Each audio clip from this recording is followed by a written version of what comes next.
So, before I get into this video, you may have a few questions. Firstly, yes, this video is about the old Tsukihime. I know about the new game, and I don't care, because it'll probably take 5+ years to be translated, and then after that, there's a part 2. And when you consider the fact that we just got MiHoYo, which is like a 9-year-old game at this point, well, when people say that Type Moon translations are starting to speed up, you can probably see why I'm just a little bit skeptical. Also, translate CCC already, you f***ers. As for what this video actually is, first I'll be explaining why you should play Tsukihime, and then you'll probably ignore that and watch the rest of the video where I explain a bunch of stuff, mostly related to background information, as well as various other points of confusion that Tsukihime tends to have. After that, I'll have a more in-depth review of the game, which by the way does not compose very much of this video. Like 90% of this video is just explaining. And just as a side note, I will also be explaining most things from Melty Blood as well, because if there's any specific kind of person out there who would want to know about Tsukihime but does not actually want to play it, it would probably be Melty Blood players. And just for the record, you should play Tsukihime, but if you really don't want to, you can always just watch this video. And also subscribe.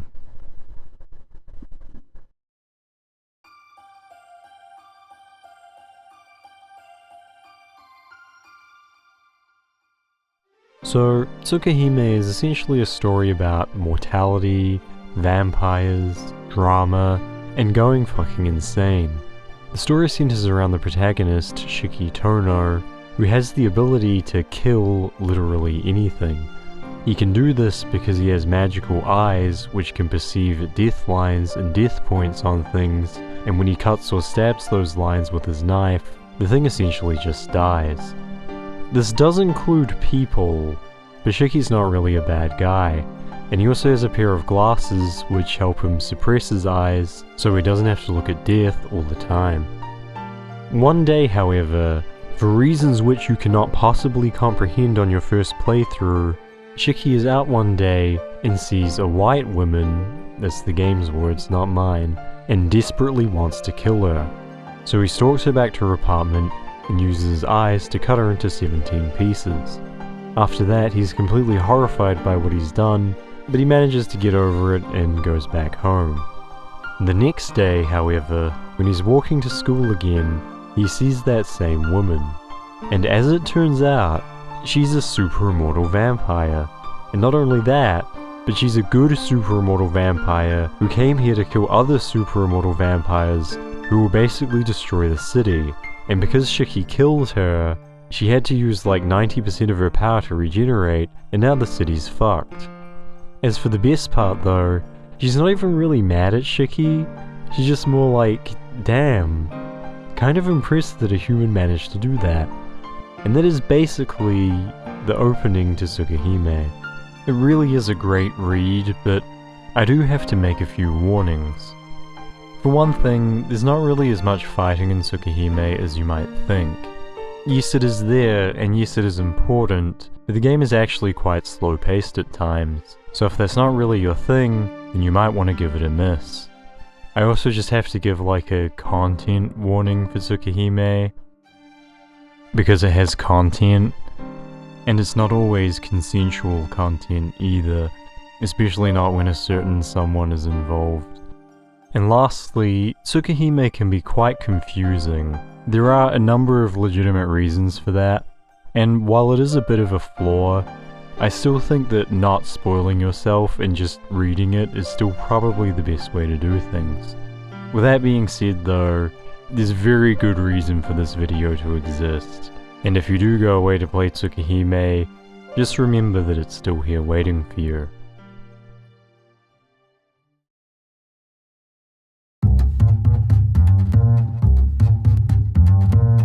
So before we really start to get into this, we're going to have to talk a bit about Nasu and Type Moon. Type Moon is the company which made Tsukihime, as well as many other things which all kind of sort of take place in the same universe. This universe is called the Nasuverse because the lead writer behind it all is the pen name Kinoko Nasu, which as far as I know translates into mushroom eggplant, and I have legitimately no idea why he called himself this. As far as anyone can tell, he's quite a shy and reclusive person, so I don't know if it was like intentionally a dick joke or whatever, but for whatever reason he called himself that. And so the Nasuverse is the Nasuverse. Now, if you've ever watched any kind of anime in the past century, you've probably heard of Fate Stay Night, which is another work in the Nasuverse, and there's also many others, including Kara no Kyokai, Mahotsukai no Yoru, Fate Stay Night, Fate Holler Ataraxia, Fate Unlimited Codes, Fate Extra, Tiger Coliseum, Fate Extra CCC, Fate Zero, Fate Stella, Fate Apocrypha, Fate Grand Order, Fate Case 5. Yeah, okay, the less said about all that, the better. Now, if you clicked on this video for some reason without really knowing what the Nasuverse is really about, it's generally a dark urban fantasy setting, known for extremely cool fights, really good characters, drama, and if you're really lucky, you just might get to see some rape. Horrible, horrible rape. Now the rest of the Nasuverse is all fine and dandy, but much more relevant to this video are the 3 old major Tsukihime works, which are of course Tsukihime, Kagetsu Toya, and Melty Blood. Tsukihime you likely already know about, and you also likely already know about Melty Blood, which is of course the fighting game spin-off from the Tsukihime franchise, but some people don't know about Kagetsu Toya, and Kagetsu Toya is essentially a sequel or kind of a spin-off to Tsukihime. It takes place in a dream world, and it is mostly for fun, although it did contain a lot of important lore and character development. And I mean, the topic will come up every now and again in this video, but this isn't a video about Kagetsu Toya, but it's just kind of important to know what it is. Melty Blood also takes place in dream worlds, by the way, although it's kind of like half a dream and half not a dream. We'll talk a bit more about it later, but suffice it to say that some things in Melty Blood are more canon than others.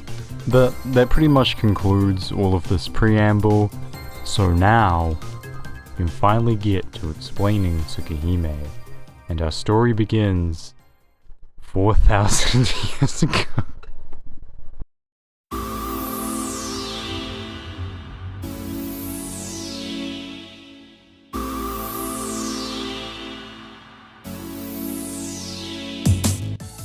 So, Arcuied Route is of course the main heroine of Tsukihime, as Tsukihime literally means Moon Princess, and that is what Arcuied is supposed to be. Arcuied is a true ancestor, and as upsetting as the comparison is, true ancestors are kind of like Twilight vampires. They are unharmed by sunlight, they are beautiful, ancient, and immortal, they're extremely strong and fast, and they have a tendency to fall in love with human teenagers.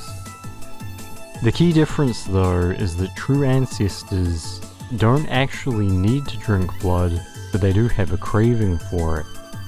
And they also have the ability to suppress this craving, but doing this uses up a great deal of their power.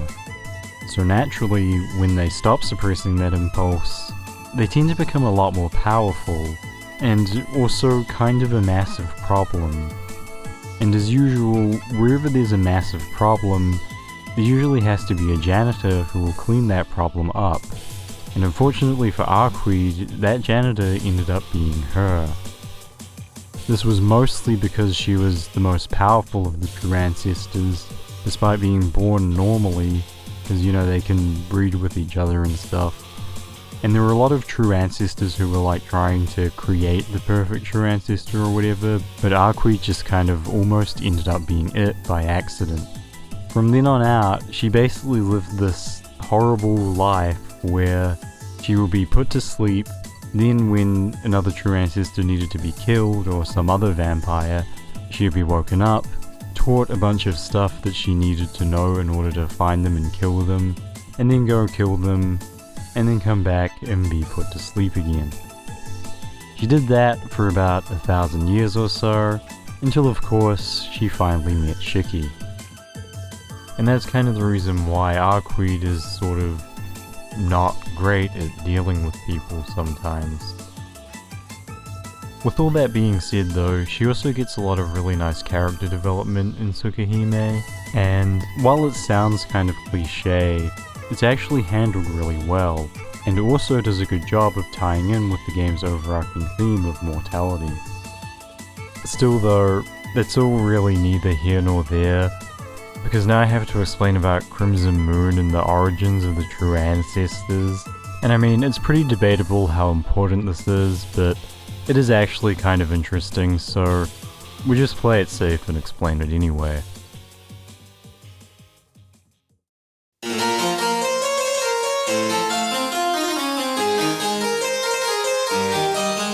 Alright, so in the Type Moon universe, there is an actual thing called Type Moon. This is because in the Nasuverse, every celestial body has this thing called a type.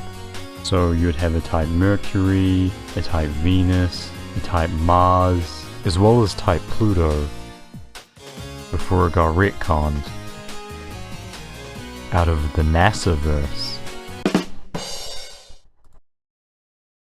Anyway, these types are essentially insanely powerful beings who are personifications of those celestial bodies. And if you're wondering about Type Earth, that is a whole extremely complicated topic, which I'm not going to get into, but the short version is that Type Earth kind of got suppressed because humanity, and sort of tries to mess with humanity in a few ways, and one of those ways was when it summoned Type Moon. Now Type Moon, aka Crimson Moon, is the origin of the true ancestors. Basically, Type Earth called him down because Type Earth wanted some help getting some kind of beings that could kill humans and prey on them without provoking the collective unconscious survival instinct of humanity, which is called Alea, and generally tends to throw a shit fit when something threatens humans. That's a whole gigantic lore thing that we're not going to talk about, by the way. But anyway, Crimson Moon could kill a lot of people without provoking any kind of reaction, and he would get to live on Earth, which he for some reason wanted to do. So really, the whole thing was just a great big win-win for everyone, except humans. But you know what they say, type's gonna type. Now once Crimson Moon was on Earth, aside from just like going on a gigantic killing spree, he also created the true ancestors. And he did this because he was worried that humans might kill him someday, even though he was super immortal. And I mean, to be fair, he wasn't wrong, but it is a little silly. Though in any case, a huge part of the reason why he created the true ancestors was to essentially give him double immortality as kind of a backup plan, so that if he did die, he would be able to reincarnate into a perfect true ancestor, if a perfect true ancestor was ever born, which it never actually was, so...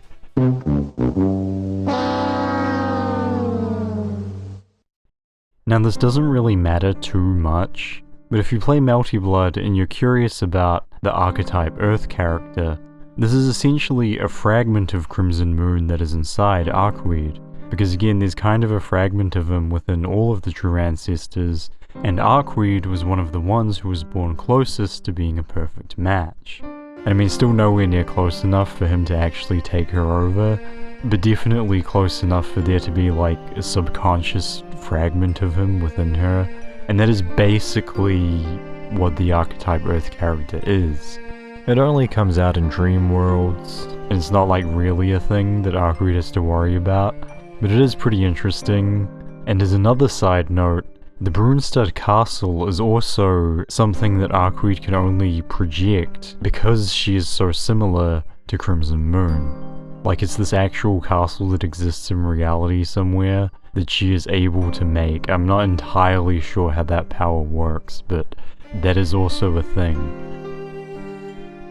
And as a triple side note to that side note, if you're wondering about the red Arcuied character, that's a nightmare character that doesn't actually exist. It's just meant to represent what would happen if true ancestors had periods.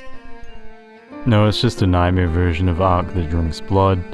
Something sort of similar to that happens in Tsukihime, but not really. I think all that's pretty obvious if you played Melty Blood though, so not really much to say about that one either. Now if you're wondering how strong Arcuied is in terms of her power level, the answer is that she's basically the strongest thing on Earth. She has access to this thing called the Marble Phantasm, which... Jesus Christ. So again, this is another one of those NASAverse things that's absurdly overcomplicated, but the short version is that she can project an energy field which essentially atomizes anything within it. Basically, she looks at you and you evaporate. There's actually a moment in Tsukihime where she does this to Roa and like obliterates him down to just nothing but a pair of shoes, Looney Tunes style. And I mean, on top of all that, she's obviously incredibly strong, she has claws, superhumanly fast, immortal, can regenerate from being cut into 17 pieces. Basically, if you're asking the question of like, well, how does she ever lose then? The answer is that she doesn't. Unless she gets randomly attacked by a psychopath who's capable of killing literally anything.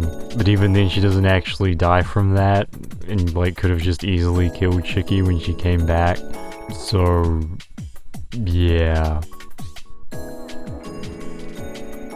With that being said though, regenerating from that takes up so much of her power that she actually is a lot weaker in Tsukihime and is in legitimate danger of dying. Specifically during her own route, but in the other routes we don't really see it. And that is basically Arcuied Route. Now I know this section was extremely long. To be fair, all of the stuff about Crimson Moon and the true ancestors is kind of important to understanding a lot of stuff about her. But I promise you that this will definitely be the longest and most complicated explanation. There definitely won't be anything else that's this bad, I promise. Anyway, let's just talk about Lin for a second.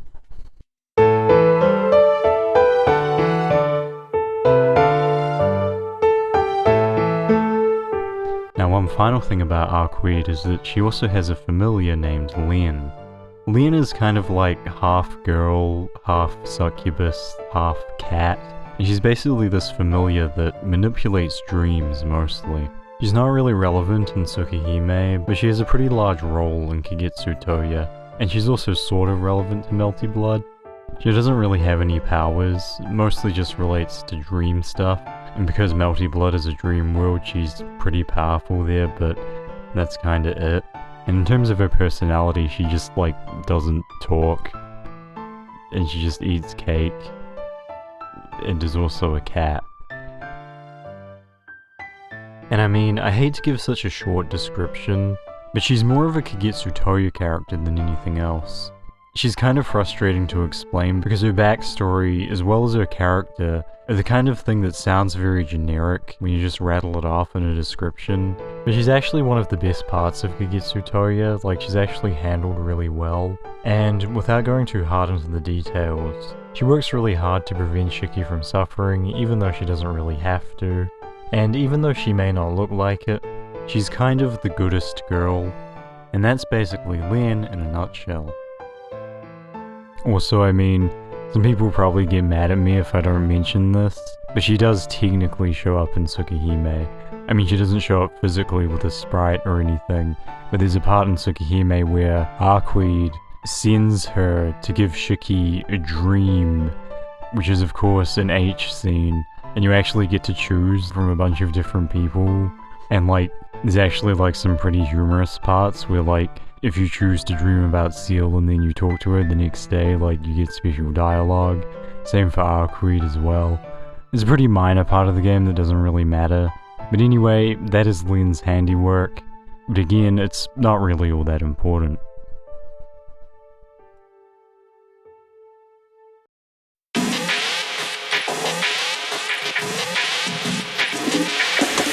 Now Lien was originally created by a wizard, and that leads us to another very important topic that we have to talk about before we get into stuff, which is wizards in the Type Moon universe, aka Magi. And the important thing that you have to understand about Magi is that they're kind of massive assholes.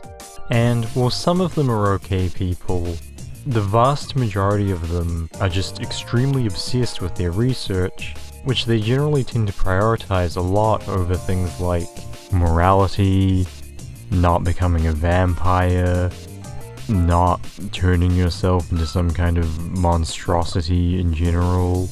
And if you're wondering what this research is, all Magi are trying to do this thing called finding the root, which is another extremely nebulous Nastverse concept. It basically would grant them ultimate power, and if you're a Magi you have to do this, because if you're just like a magic user and you don't do this, then all of the other Magi will bully you and you won't count as an actual Magi anymore. And no, I'm not really kidding. They really are just absolutely obsessed with this, and while it doesn't really matter that much to Tsukihime, it does tend to come up a lot in other Type Moon stuff, but we're not going to get into it too much here. More importantly, wizards sometimes turn themselves into these things called dead apostles. And dead apostles are kind of like vampires mixed with zombies, but mostly just vampires. If you're curious about the name, in Japanese they are called Shito, and the word Shito means messenger in Japanese, but is also used in biblical connotations, because it's how they refer to angels. If you watched Evangelion, like Anno, the director of Evangelion, specifically requested that Shito, which is what they're called in Japanese, be translated as angel, rather than messenger. And what Nasu's done with this is that he spelled the Shi in Shito with the kanji for death, which can also be pronounced Shi, and it's kind of preposterous and silly, and I don't know how good that sounds in native Japanese, but the reason why I go out of my way to mention all of this is because Nasu likes to mess around with language a lot.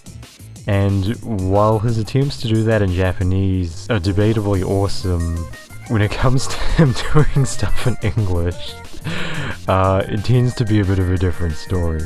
But putting that aside, dead apostles have all of these ranks, where at the bottom rank you're basically a zombie, and you can advance upwards and become a vampire if you're really lucky. Most Magi who become dead apostles usually just immediately skip to like the vampire phase. But the highest ranks of dead apostles are called dead apostle ancestors. And while some of those were wizards who got there by doing wizard things, most of them were people who were bitten directly by true ancestors. And even though they're so high ranking and whatnot, there's a lot of side effects to being a dead apostle, even if you're a dead apostle ancestor. And being a vampire tends to rob you of your morality, tends to give you very bad impulse control and make you very violent and murderous. Of course, you need to drink blood in order to survive, and very high-ranking dead apostles usually have some way of surviving sunlight, but of course all of them are weakened by sunlight to some extent. So you know, it's basically just vampire things, but because it's the Nastverse, it had to be a lot more complicated than that, and we're just gonna move on.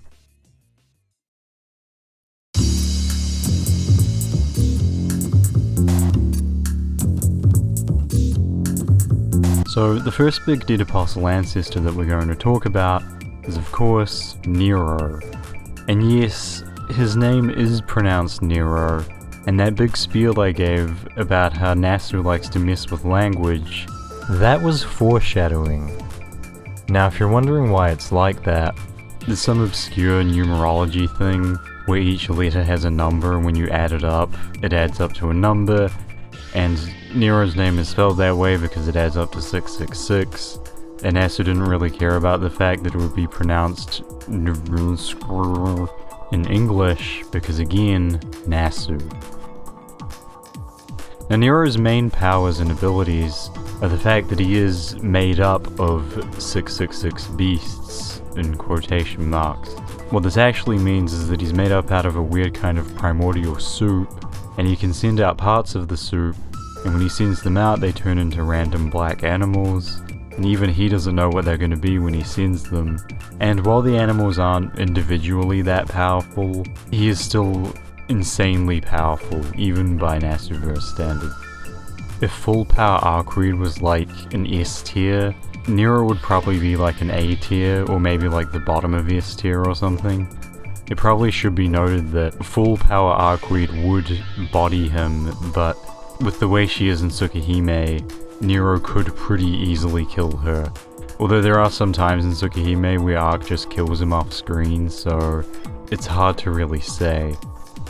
Of course, in both of the near side routes though, Shiki does kill Nero because Nero underestimates him, and because Shiki can kill anything, and because Shiki secretly has superpowers, and we'll talk about that when we get to it.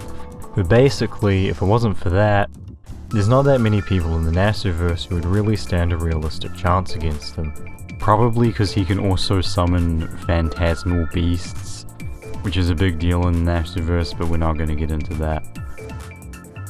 Now if you're wondering who the hell this guy is and what his motivations are, I mean again, he's pretty much your bog standard wizard.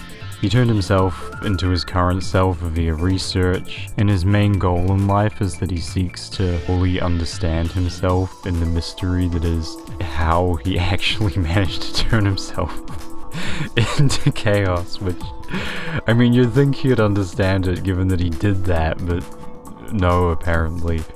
He's also kind of friends with Roa because Roa provided a lot of insight into weird stuff like that. We'll talk more about Roa very soon, but he and Nero are best friends forever. And of course, probably the final thing that we have to understand about Nero is that he also wants to kill Arcuied and drink her blood, because doing this will power him up or help him understand stuff. He's probably explaining his motivations on the screen right now, but I'm recording this before I put that in there. And that is basically Nero. If I didn't really do him justice, I do think that he is just plain cool. Like, his power is really cool, and he looks really cool, and he just is cool. Like, he might seem like a generic edgelord, but I don't know, I've always been pretty fascinated with him. I always thought he was a really cool guy. But it should probably also be noted that because he is a vampire, he is also not really a nice person, and he tends to wander around a lot and like eat a lot of people. You know, like he'll just go into like a giant hotel or something and then send out a bunch of beasts, eat a bunch of people. He has to do that in order to survive, so he's kind of like a walking natural disaster. You know, aside from that little thing, he's a pretty cool guy. And now we should probably talk about Roa. Surprisingly, not the longest section of this video.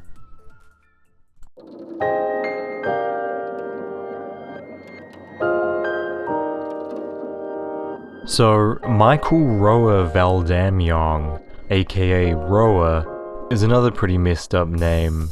It's still not as bad as Nero's, but what the fuck is that name?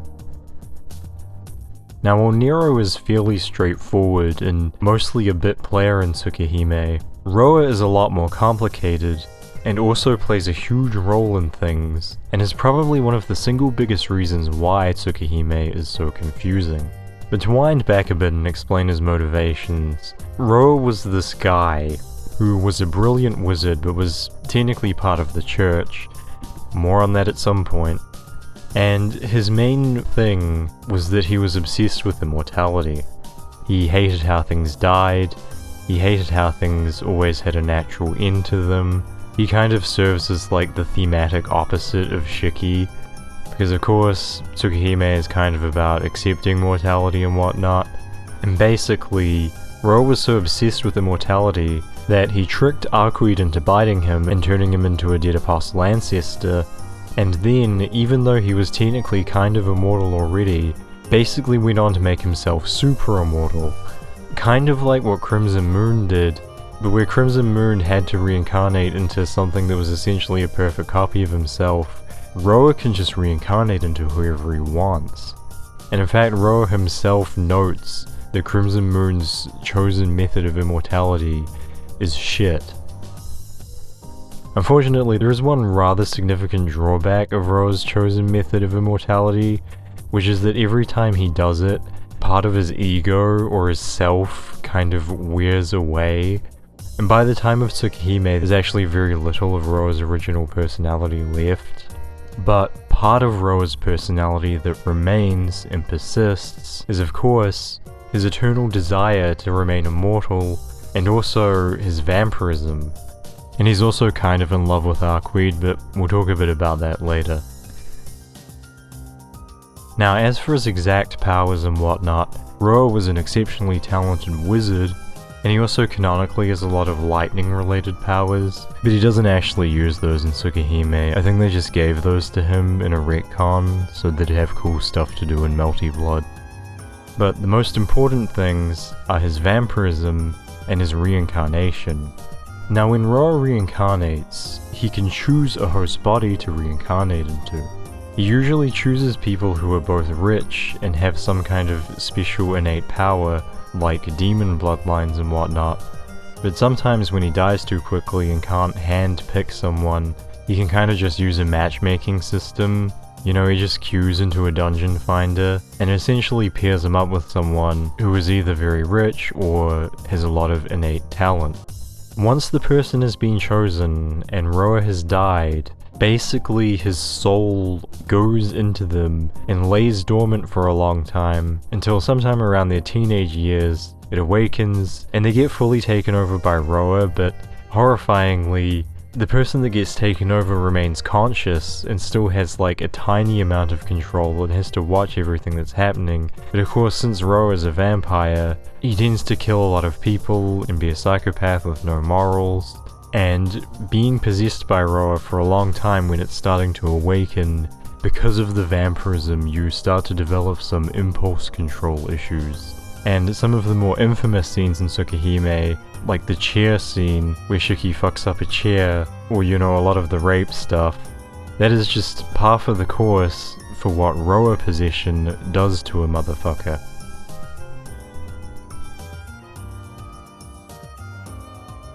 Now there's a few more things that we could talk about, like how I have hay fever during this recording session, but I have to record anyway. But most of the more difficult questions about how Roa possession interacts with demon blood, as well as stuff about white Shiki, will be explained later when we start really getting into the meat of Tsukihime. For now though, I think I'd like to talk about what is possibly the weirdest or dumbest kind of thing about Roa's whole backstory, which is him being in love with Arcuied.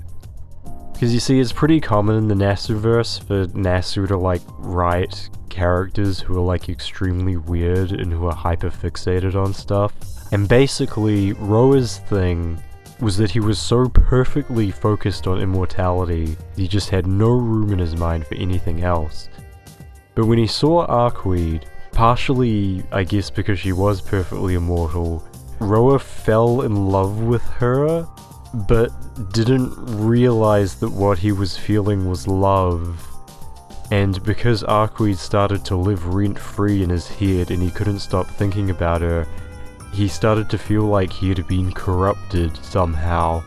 You know, because now, instead of thinking 100% about immortality, he was thinking about 90% immortality and 10% vampire milk. And because of that, he started to hate her. And like, yes, it's very silly. Again, the Nasuverse just has characters like this sometimes. You could chalk it up to wizards being weird people, but it's kind of subtly implied that one of the major reasons why Roa does a lot of the things that he does, including tricking Arcuied in the first place, is because it allows him to keep seeing her. Because of course, Arcuied keeps hunting him down and killing him constantly, because her accidentally drinking his blood caused her to lose a lot of power, caused her to need to devote more energy into suppressing her cravings, and you know, was also just extremely humiliating, because it never really should have happened. Basically, the point that I'm trying to get at here is that Arcuied fucking hates Roa, but Roa doesn't really care because he's a massive arsehole. Additionally, there are several moments on the Ciel Route where Shiki is possessed by Roa, where even though Shiki is based in Ciel Pilled and is in a relationship with Ciel, He sometimes has these brief flashes where he's completely struck dumb by Arcuied and how beautiful she is and everything, which like doesn't happen on the other routes. I mean, to be fair, she is Arcuied, so this is up to interpretation, but that is an important canon part of Roa's motivation, and I think this is a pretty good point to stop talking about him because we'll be talking about him a lot more as things go on.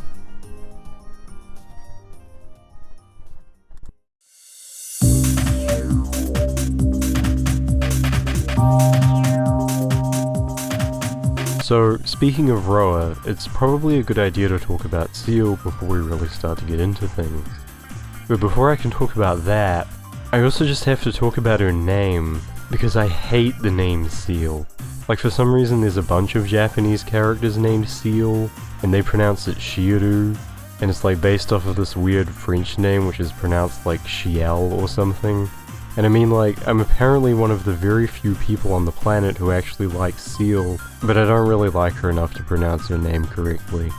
It's just kind of engraved in my brain as being Ciel, and I mean, if the Japanese can get away with mangling it, then so can I.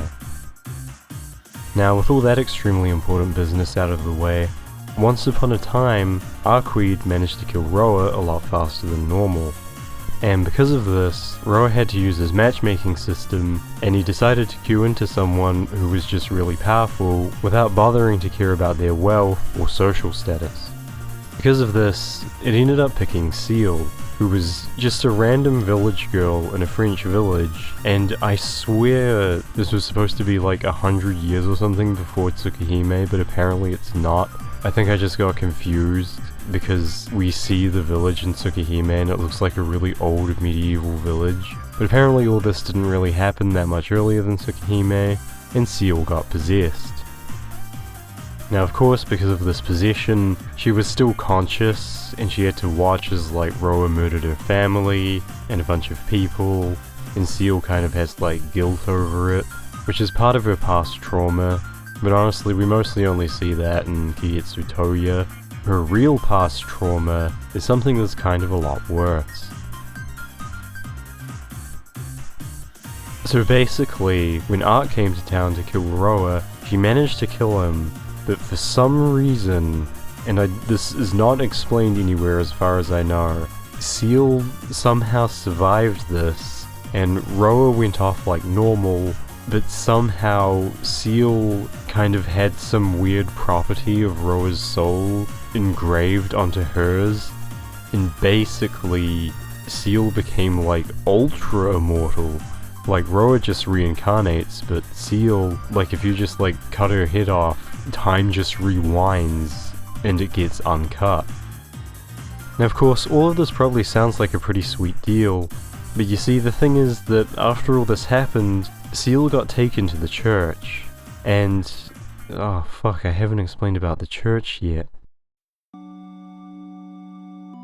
So just to very briefly explain the church in the Nvnsqr, because it's not really that relevant to Tsukihime, but the church in the Nvnsqr is literally the Catholic Church, but also is an institution which hunts vampires and other nasty things. They kind of have a rivalry with wizards, but because both of them want to stay secret, while they do sometimes cooperate with each other, they don't really like each other. And you know, since a lot of the things that wizards do result in like zombie outbreaks and stuff, things can sometimes get tense between the two. And anyway, the church has a lot of like really powerful warriors. They don't necessarily use magic, although they can. I also haven't really mentioned that it's also a thing in the Nvnsqr that you can get like really powerful just by training really hard, like in One Punch Man. So a lot of the really powerful people in the church are just like that. In addition to that, they also have like the holy scriptures, which are like super weapons, and we don't know about all of them, but there is specifically one that prevents reincarnation, and that one shows up in Tsukihime, because Ciel is of course authorized to use it. But basically, like most churches in Japanese media, they do some good in the world, but there's also a lot of people who are rather unpleasant. And getting back to Ciel, Some of the unpleasant things that happened to her at the church involved basically killing her over and over again thousands of times a day because they thought she was a vampire. And eventually, after several months of that, I guess they just got bored, but they got tired of doing it. And since Ciel herself wanted to kill Roa because, like, they figured out that if they killed Roa, that Ciel would stop reviving. Since she wanted to do it herself, and since she was super powerful, she eventually joined the church, which is kind of like, I don't know if you'd really do that after they did that to you, but to be fair, she doesn't really take her duties that seriously. And she says in Tsukihime that she wants to leave the church after she kills Roa, so... Yeah, that makes sense! But because Ciel is secretly a millennial, what she really wants is to die, which again ties into why she wants to kill Roa. It's mostly a survivor guilt thing, because, you know, she murdered all those people while she was possessed, and she kind of blames herself for it, even though it's not really her fault. And I mean, if all this sounds confusing or contradictory, it's mostly because her character develops over the course of Tsukihime. She seems to find some reason to live after it, but during it, she basically just wants to kill Roa, which of course leads to a lot of drama on the routes where Shiki is possessed by Roa. Now, one of the big elephants in the room when it comes to Ciel that I haven't really talked about that much yet is her power level. Because Ciel is basically the strongest normal-ish human alive, and I'm not even really talking about like the super immortality thing. Like, even without that, she's still the strongest human alive. And again, this is mostly just because she was born with incredible magical talent.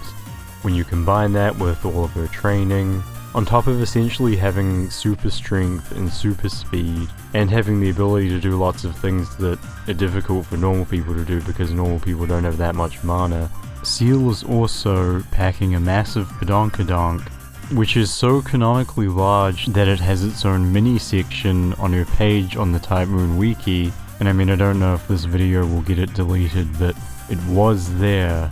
And she also has access to all of Roa's magic, but she never actually uses it because she fucking hates using it. For obvious reasons, because she got it from Roa. But theoretically speaking, if she ever was in like a huge amount of trouble for some reason, she could also do a lot of wizard stuff as well. And like, it doesn't really come across that hard in Tsukihime, because she doesn't really get into that many fights. But yep, canonically speaking, she's like the most powerful human. Not counting some stuff that people can do with special abilities like Shiki's eyes, or the other Shiki from Karano Kyokai's eyes, which are even better than regular Shiki's eyes. I mean, there actually are like a lot of people in the Nvnsqr that could kill Ciel, but like, we're just talking in terms of like raw power here. And anyway, that is basically Ciel in a nutshell. Oh yeah, I also forgot the part where, like, she really likes curry. That's a thing.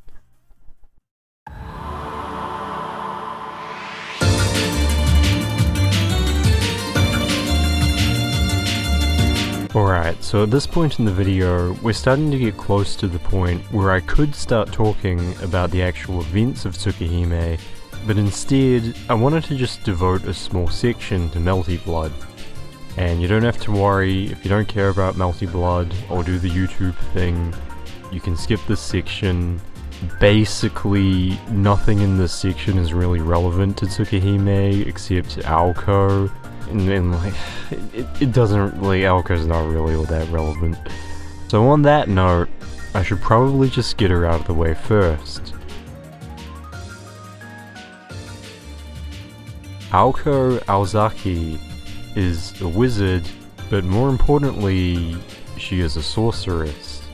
So I'm not going to get into this too deeply, but basically in the Nvnsqr is this thing called magecraft, which is just the magic that wizards do all the time and is like a skill that can be learned and passed down. And there's also this thing called magic, and yes, it's called that, and it's like different to Magecraft. And there's been a few of these magics in the Nasuverse, like that Ciel Route guy that we mentioned earlier developed the second magic, which is like this thing that allows him to do stuff involving parallel universes, and allows him to like draw infinite mana from parallel universes and stuff.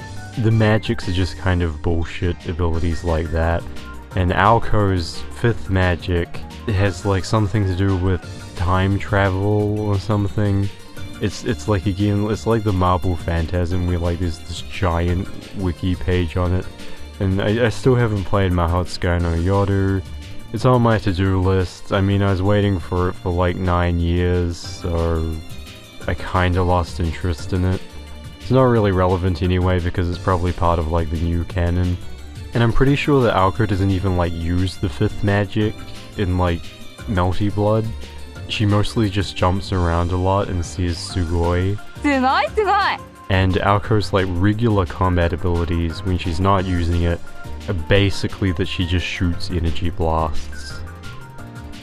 Like, I'm not joking, that's like actually it. I mean, I could explain about her more, but her role in Tsukihime isn't really that big. She basically just shows up and talks to Shiki when he's a kid and helps him through his problems and gives him his glasses. It's heavily implied that she stole the glasses from Toko, who's her sister, also a big thing we're not going to get into. And you know, she kind of mentors Shiki for a little bit, but it's like, she only really has like a couple minutes of screen time in all of Tsukihime. So I think I'm just going to cut it short here and then move on to the next thing.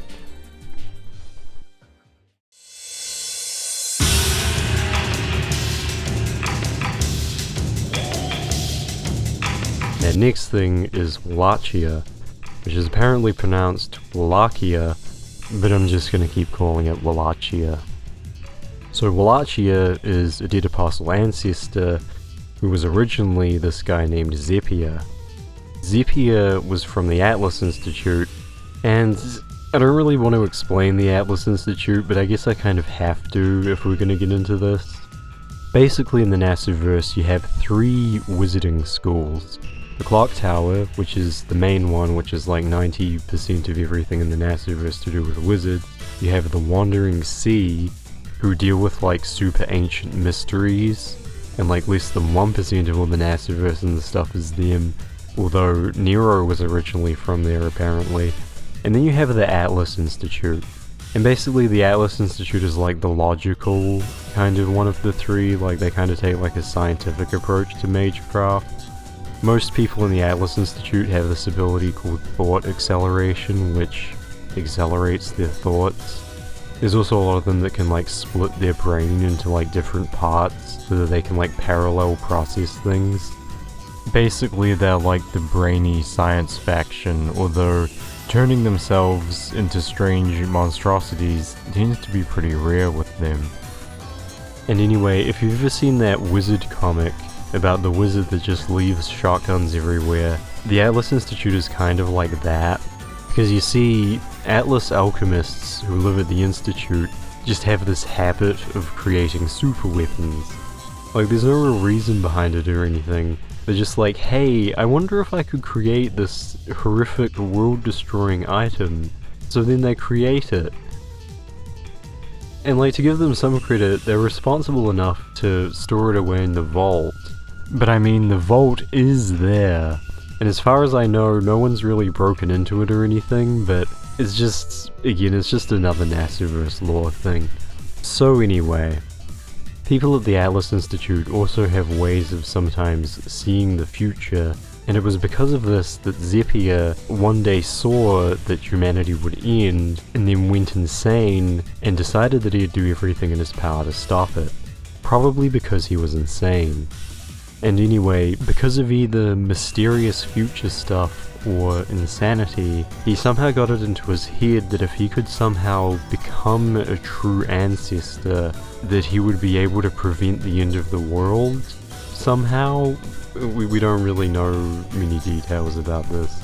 But anyway, it's pretty much impossible for a human to become a true ancestor, but he managed to become a dead apostle ancestor. as well as this thing called Tatari. And I guess his plan is that using Tatari might somehow kind of like let him steal Arcuied's blood or something and become a true ancestor. Again, it's nobody really knows except Nasu, I guess. Now if you're wondering what Tatari is, well, for one thing it's Japanese for curse, but Wallachia turned himself into a pickle, into a nightmare, like literally. Like Tatari is like this cloud that just kind of like gathers and manifests in random places sometimes, and it pulls a lot of people into a nightmare, and the nightmare is Wallachia.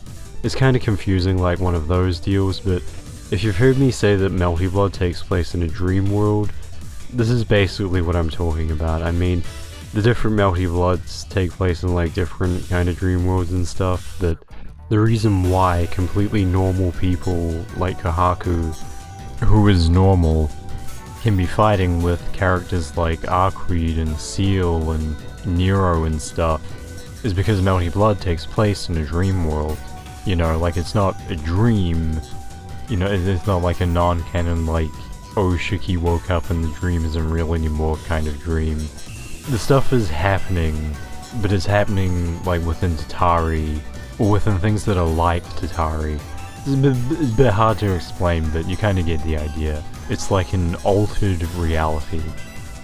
So to sum it all up, he randomly manifests in places, he kills a bunch of people, he drags a bunch of other people into a nightmare, he kind of tries to summon Arcuied so that he can like absorb her or something, and because Tatari is a nightmare, a lot of characters who are like based on nightmares and like alternate evil versions and like people's deepest fears and stuff tend to manifest in there, and that's basically Tatari and Wallachia in a nutshell.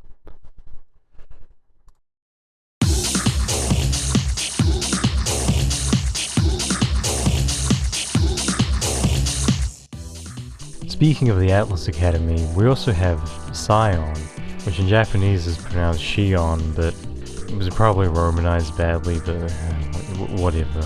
So Sion's another Atlas Academy alchemist, which of course means she has the thought acceleration and the mind splitting thing. She also has a gun, and she also has access to this thing called the Ether Light, which is basically this razor thin wire that she can use to stick into people, and when she does that, she basically hacks their nervous system. Like she can do stuff like copying their memories over, deleting them and making their brain go haywire, controlling their body, you know, just fun stuff like that. And of course, while this is insanely powerful, in Melty Blood's gameplay, like it's just like a rope that she hits people with, like she just whips people with it.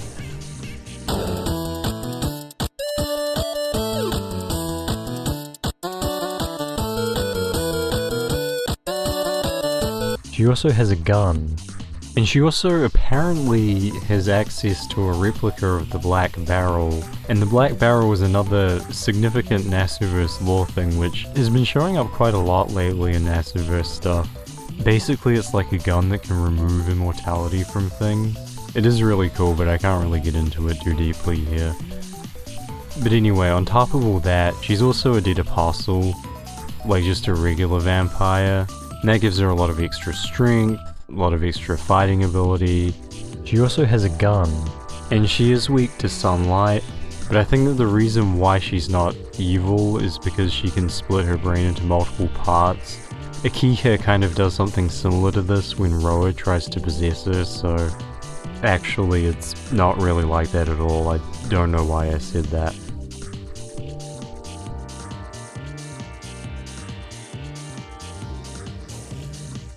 She also has a gun. Now in terms of her motivation, Sion mostly just wants to find a cure for her vampirism, but she also wants to kill Wallachia, because apparently she was friends with Roastbeef, and Wallachia killed Roastbeef, so she was not happy with that. Speaking of which, probably should just talk about Roastbeef for a while. I mean, everyone just calls her Roastbeef, and like, even by Melty Blood standards, I think people don't really care about her. She's a member of the church. She has a giant cello thing, which is like a shield. which she can do piercing attacks with, and it can like block a bunch of magic and stuff. But honestly, there's just not really a whole lot to explain there. She is pretty much only relevant from people in the fandom joking about how irrelevant she is. It's also worth mentioning very briefly here that Sion is the protagonist of Melty Blood, and that Melty Blood is her franchise, and that in the new Melty Blood, they got rid of her, and they replaced her with FGO characters that shouldn't even be canon to that timeline, because money, I guess, and that is the thing that happened. I actually recorded several of these rants which I had to cut out, but it has nothing to do with the video, and we're just gonna move on.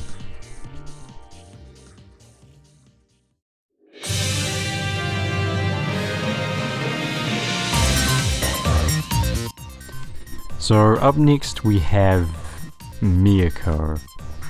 See, it's kind of tough to explain this because I haven't really explained about Shiki and the Arimas and the Tohnos and everything yet. But basically, before Shiki moved back in with his sister and his mates in Bel Air, he lived with his family called the Arimas. And the Arimas had a daughter who was Miyako. So Shiki was basically her adoptive older brother. And while he was staying at the Arimas, he was very kind of self-conscious, and he usually spent a lot of time away from the Arimas because he didn't want to like impose on them. And like partially because of that, and partially because of other stuff, he didn't really interact that much with Miyako, and Miyako started to get kind of pissed off by him. But of course, really, she secretly likes him, and so Shiki has a tsundere little sister. You know, another one. Also, despite being mentioned in Kagetsu Toya, Miyako never actually shows up at all until Melty Blood. And if you're wondering what her powers are or anything, technically she has a tiny amount of demon blood, but there doesn't really seem to be any indication that it does anything. She probably is like slightly stronger than a normal person, but that's basically it. Her real strength comes from the fact that she knows Baji Quan, which I'm sure is pronounced very differently in Chinese, but I'm not going to try and do Chinese pronunciations. Baji Quan is a martial art that Nasu is kind of obsessed with, and to be fair, it is really cool. Like, it is probably the coolest martial art. It shows up quite a lot in Nasuverse. And I'd generally imagine that the reason why Miyako is in Melty Blood at all, despite being so horrendously irrelevant to everything, is probably because Nasu wanted a Baji Quan user in a fighting game that was overseen by him. Like, I can't really imagine that he'd be such a huge fan of that style and then, like, make a game that didn't have it in there. So in any case, that's why Miyako's around. It's definitely not because of fan service or anything, and we're just gonna move on.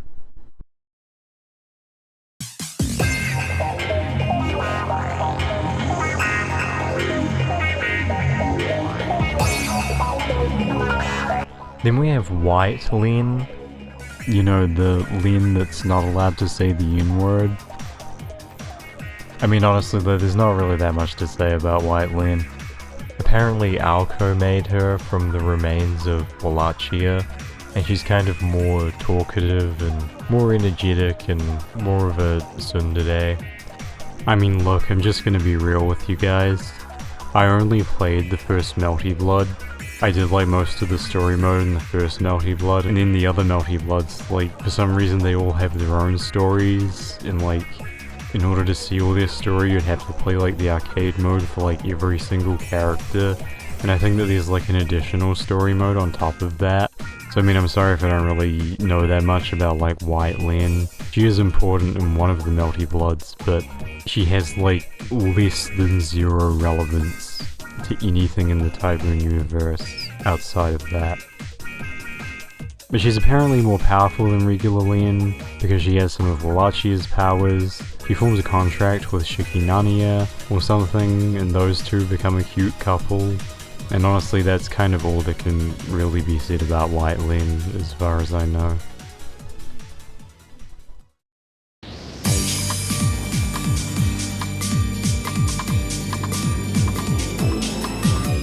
We're getting close to the end of the segment here, and it's really unfortunate that I have to explain Shiki Nania before I explain regular Shiki and his powers and everything, so I'm not really going to talk too much about Shiki Nania's powers, because like, he is essentially just an evil clone of Shiki. He has Shiki's eyes, he has Shiki's super speed, he does have one special move, which I think I will talk about, but the in a nutshell version is that he's an evil nightmare version of Shiki who doesn't really exist. With that being said though, Shiki Nania is probably one of my favorite characters in all of Type Moon.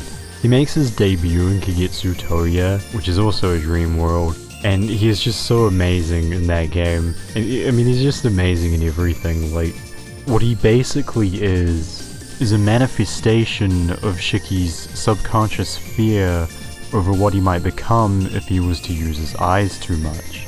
It's partially that, and partially kind of his fear over his like Nania blood, which I kind of have to explain later. And it is kind of like hinted at in Tsukihime that like, if Shiki did use his eyes too much, he would stop valuing life and he would become something a lot like Shiki Nania. And just by the way, if you're wondering why Shiki Nania doesn't wear Shiki's glasses, that's why, because he just has his eyes on all the time. Now probably one of the most iconic and coolest things that Shiki Nania does is the part in Kagetsu Toya where he uses a special move. Basically, he throws his knife at Shiki and then like jumps at Shiki at the same time that he throws his knife. And Shiki has to either choose between blocking the knife and reacting to the rest of the attack, but there's no way to actually survive the attack, because when you block the knife, he just lands on top of Shiki's head and then snaps his neck. Like, he literally jumps as fast as the thrown knife. And like, it's this really cool, iconic moment, and apparently he like got the move from Kiri Nania, which is his dad, or something. But in any case, he's like a giant edgelord. But he's just great, and he kind of, sort of shows up in Tsukihime very debatably. I'll get to that when I get to it. But like, it really is just like that one meme of like Shiki, and then the cooler Shiki. Like, he's amazing in Kagetsu Toya, one of my favorite characters to play in Melty Blood, and it's just like a really great and well executed concept for like an evil side. Because as we see in Tsukihime, Shiki Nania is very much something that Shiki could become, theoretically, and he's just great.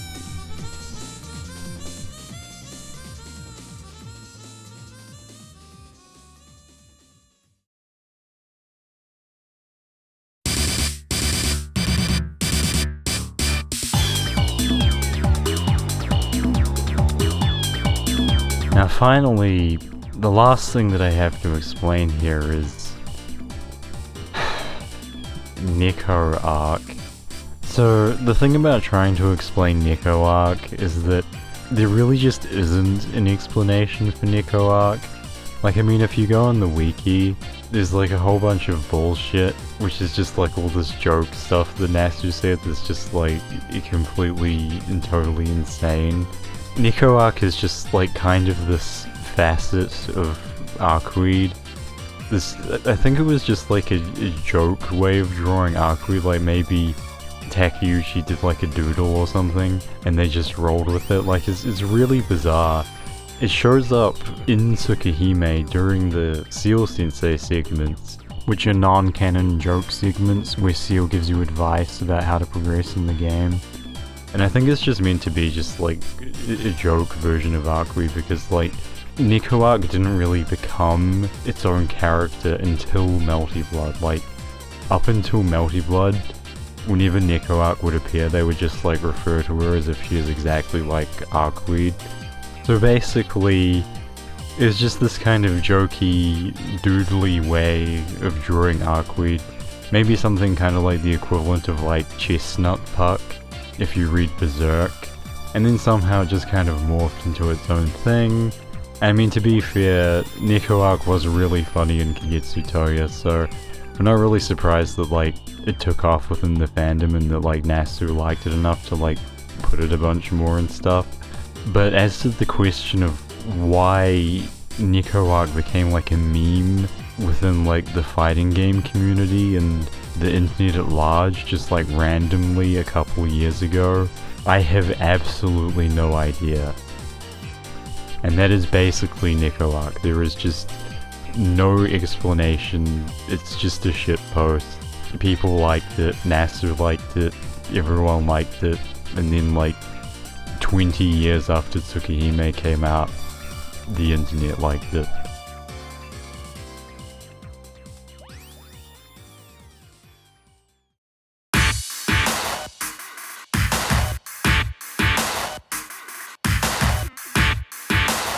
And at last, with so much miscellaneous stuff out of the way, we can finally start talking about a bunch of other stuff that is much more directly related to Tsukihime. We can't really start discussing Tsukihime yet, unfortunately. Alright, so for real, what would probably be best to explain first would be demons and demon families and demon hunter families. Because if you know anything about Tsukihime, you know that all of these things are very relevant and also kind of a little bit confusing. So, there's a lot of different kinds of demon in the Nasuverse, but when I say demon, I'm just going to be referring to Oni, which are Japanese demons, because those are the ones that are relevant here. And in ancient Japan, there were people who wanted to interbreed with Oni. And if you've ever played Fate Grand Order and seen some of those Oni, you probably won't blame them. But all jokes aside, the reason why they did this is because they wanted power. They knew that if they interbred with the Oni, they would create hybrids that would have like the strengths of both humans and Oni, because like Oni could be like exercised with like prayers and stuff, and like half demon human hybrids were immune to that. Unfortunately though, because Oni were also hideous flesh-eating monsters, it turns out that interbreeding with them and having Oni blood may be hazardous for your mental health. And basically, what these demon families found out the hard way was that it was just kind of a crapshoot. The levels of power and insanity that people had would vary a lot, but usually you would tend to get people who were quite insane and generally not really that powerful either. And when I say insanity, this generally manifests in something called an inversion impulse, or just inverting, and this is yet another one of those Nasuverse things that's way more complicated than it should be. The short version is that when you invert, sometimes you can come back from it, sometimes you can't, and basically it just makes you want to do stuff like drink blood, eat human flesh, kill people, rape Kohaku, you know, just mostly that kind of thing. With most people there'd be like a tipping point where like they'd eventually go fully insane, but like, again, it varied a lot from person to person. And it's also worth noting that some families interbred with the demons like way more heavily than others, which also kind of led to various things happening. Now of course, humans didn't really take all this lying down. There were of course people who were demon hunters, and you know, they'd go around hunting like, you know, the real demons, like the pure-blooded Oni, but there also started to be some demon hunters who would specialize in hunting down hybrids. And some of these demon hunters would in and of themselves go on to become demon hunter families. And a lot of these demon hunter families had these things called psychic powers, which, again, you might kind of like assume stuff based off of how it sounds, but like psychics in the Nasuverse is like, it's not the same as being a wizard or having any powers related to that. It's just kind of like you generally have like a really minor kind of power, like being able to see auras around people and stuff. But it's also worth mentioning that in the Nasuverse, like, all humans can actually become superhuman if they train hard enough, and there's also like an aspect of this that can be passed down hereditarily. So basically, when you combine all those two things, like demon hunter families weren't necessarily special because of their psychic powers. I mean, the psychic powers helped, but it's mostly just because they like trained ridiculously hard. So anyway, there's a couple of these demon hunter families, but by far the one that's the most relevant here are the Nanias. And if you want to know what Nania clan means, that's none of your business.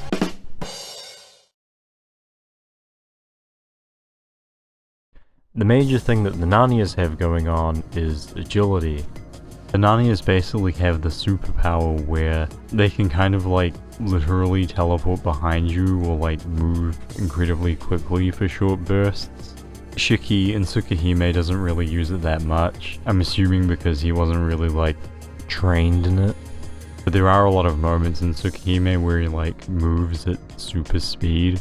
He can also do it to unleash like a really fast knife attack, which is like how he manages to slice Arcuied into like 17 pieces in an instant. And as you can probably tell from me saying all that, Shiki is a Nania biologically, and just having that bloodline does essentially give him superpowers. He is stronger and faster than a normal person, and he has like supernatural instincts.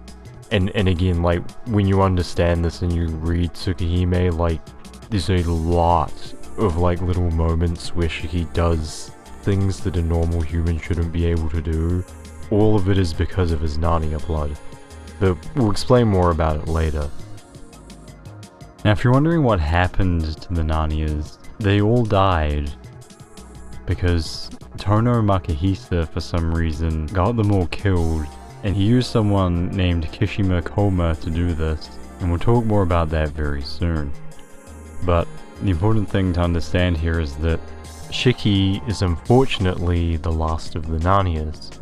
Now as for the demon families, there's quite a number of these, but I guess the most important ones to mention here are the Tohnos, the Kishimas, and the Arimas, although we already talked a bit about the Arimas when we talked about Miyako. But honestly, there's not really anything to say about them because they have incredibly weak blood, which doesn't do anything. As for the Tohnos, well, there's a lot to talk about. So as far as demon hybrid families go, the Tohnos are kind of like a middle ground where they aren't the most demonic, but they aren't the least demonic either. Naturally, they have a very strong family history of insanity and things like suicides, murders. There's like a Tohno family tradition, which pretty much all demon families have, which is that it's the role of the current head of the family to exterminate any of the family members who go insane. Now it's never really stated what demon, if any, that the Tohnos like originated from, but for a lot of them their powers tend to relate to plundering. Many of the Tohnos' abilities allow them to plunder life force from things. And you'll see this a bit more as time goes by, that powers in the Nasuverse sometimes have like origins or like embody concepts and stuff, and this sort of thing is just like another example of that. Also, to briefly discuss the Kishimas, there's not really that much to say about them, but basically they interbred with humans a lot, and they were like trying to create kind of like the ultimate hybrid, which they succeeded in doing, but at great cost. And the end result of all that was, of course, Kishima Kouma, and while Kouma didn't kill his family himself, it was really more like the fault of just like how demonic all of them were, but eventually their family got wiped out, mostly at the hands of Nania Kiri, who was Shiki's father. But funnily enough, the Kishimas aren't really around anymore by the time of Tsukihime, although Kouma still is. Now, something that I need to mention before we really start to get into things here is that the relationship between demon hunter families and demon families is probably not what you'd think. Because you see, when you're a demon family, it's very important for you to keep your demonic nature hidden from people, and when some of your more problematic family members start to act up, it can actually be really helpful to have a demon hunter family on speed dial. And so, there are two major factions amongst the demon families, where one faction kind of supported the demon hunters and wanted to have them around, and the other faction just really hated the demon hunter families and wanted to exterminate them. And the Tohnos were one of the families that kept them around, I think.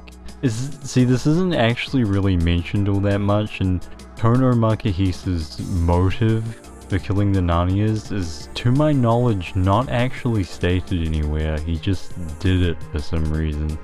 But the short version is that having the families be close together with each other and whatnot isn't really that uncommon or unheard of. Since again, the demon families kind of need to integrate into society in order not to be hunted down, or, by like regular people. So with all of that preamble out of the way, I can finally explain a bit about Shiki, the other Shiki, Akiha, Kouma, and some other characters as well. And the first thing that I'm going to have to do here is that we just kind of have to talk about the Shiki and Shiki thing, because in Japanese, you're probably aware of this, but names in Japanese are often spelt with kanji, and kanji can have like the same pronunciation while having different readings and different meanings. And basically, the protagonist of Tsukihime, I am just going to call Shiki or Black Shiki when I need to be clear about it. And as for the other Shiki, I'm just going to call him White Shiki. And like, yes, if you're wondering if it's confusing that they're both named Shiki, well, the reason why Nasu did that is because it relates to a whole bunch of plot twists and whatnot, although it is kind of silly. Like, I think it's the kind of thing that probably should not really have been in the game. But it is what it is, so let's just talk a bit about Black Shiki.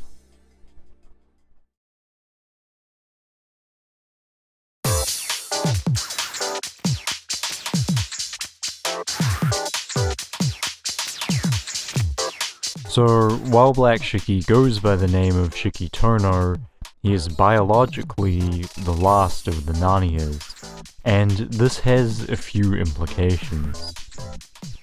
The first of which is that, as mentioned earlier, Shiki basically has superpowers, namely super speed as well as having above average toughness and stamina.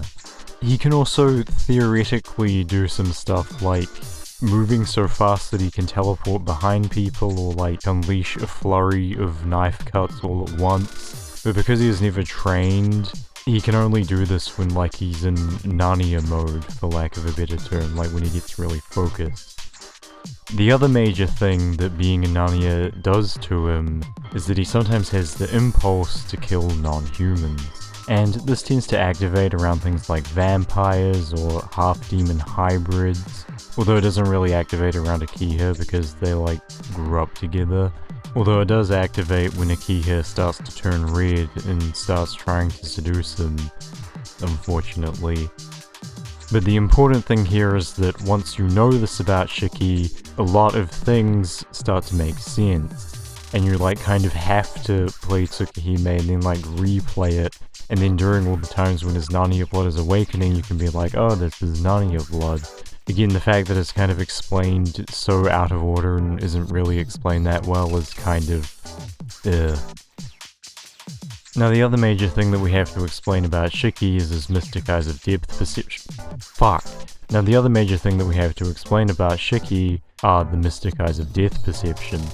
If you're wondering how Shiki gets these, it's basically because he is a psychic or comes from a psychic bloodline. He doesn't really have like psychic powers, it's just because he is a Narnia, his brain is kind of more open to stuff like this. It's that combined with the fact that he has an extreme near-death experience. Now, just as a side note, there is one other user of this power in the Nasuverse, Ryogi Shiki from Kara no Kyokai, and yes, she's fucking named Shiki, but she also has another version of the Mystic Eyes of Death Perception, which is better than Shiki's. It doesn't really matter though, it's not relevant here. Although I do believe that Ryogi Shiki does show up in Melty Blood, but I'm not going to get into it. Point is that there's only a couple of people in the Nasuverse who have it, and for some reason all of them are named Shiki. Now as for what this power specifically does, in Shiki's case, it allows him to see lines and points of death. And of course, if he cuts the lines, then he can cut whatever has the lines on them. If he stabs the point of death, then the thing will just like die. Obviously when you use that on a living thing, it dies, but he can also do things like kill an entire hallway, which like causes it to crumble and collapse, as well as like killing poison from inside someone so that they're no longer poisoned. And you might hear that and think, well, that sounds ridiculously broken because he can just kill anything. But the drawback is that using the power fries his brain. And especially when he's trying to like see the death of things that shouldn't really have a death, like again like inanimate objects and like concepts and stuff, he can do it, but like doing that like gives him an aneurysm, so it's a bit of a double-edged sword. And considering that like most of the things that Shiki needs to kill are like powerful beings that like aren't as easy to kill as a human most of the time, it's not necessarily an instant I win button, especially considering that he has to get close enough to do it to them as well. But needless to say, it's a pretty good power, especially when you're dealing with mostly immortal vampires. And there's more that I could talk about with Shiki, like his anemia and his connection to White Shiki and like a whole bunch of other stuff, but I'm just gonna leave that for when we actually explain the incident in question, because it all comes back to the time when he died as a kid, as well as like why he's the Tohno child and everything. We'll get to it when we get to it.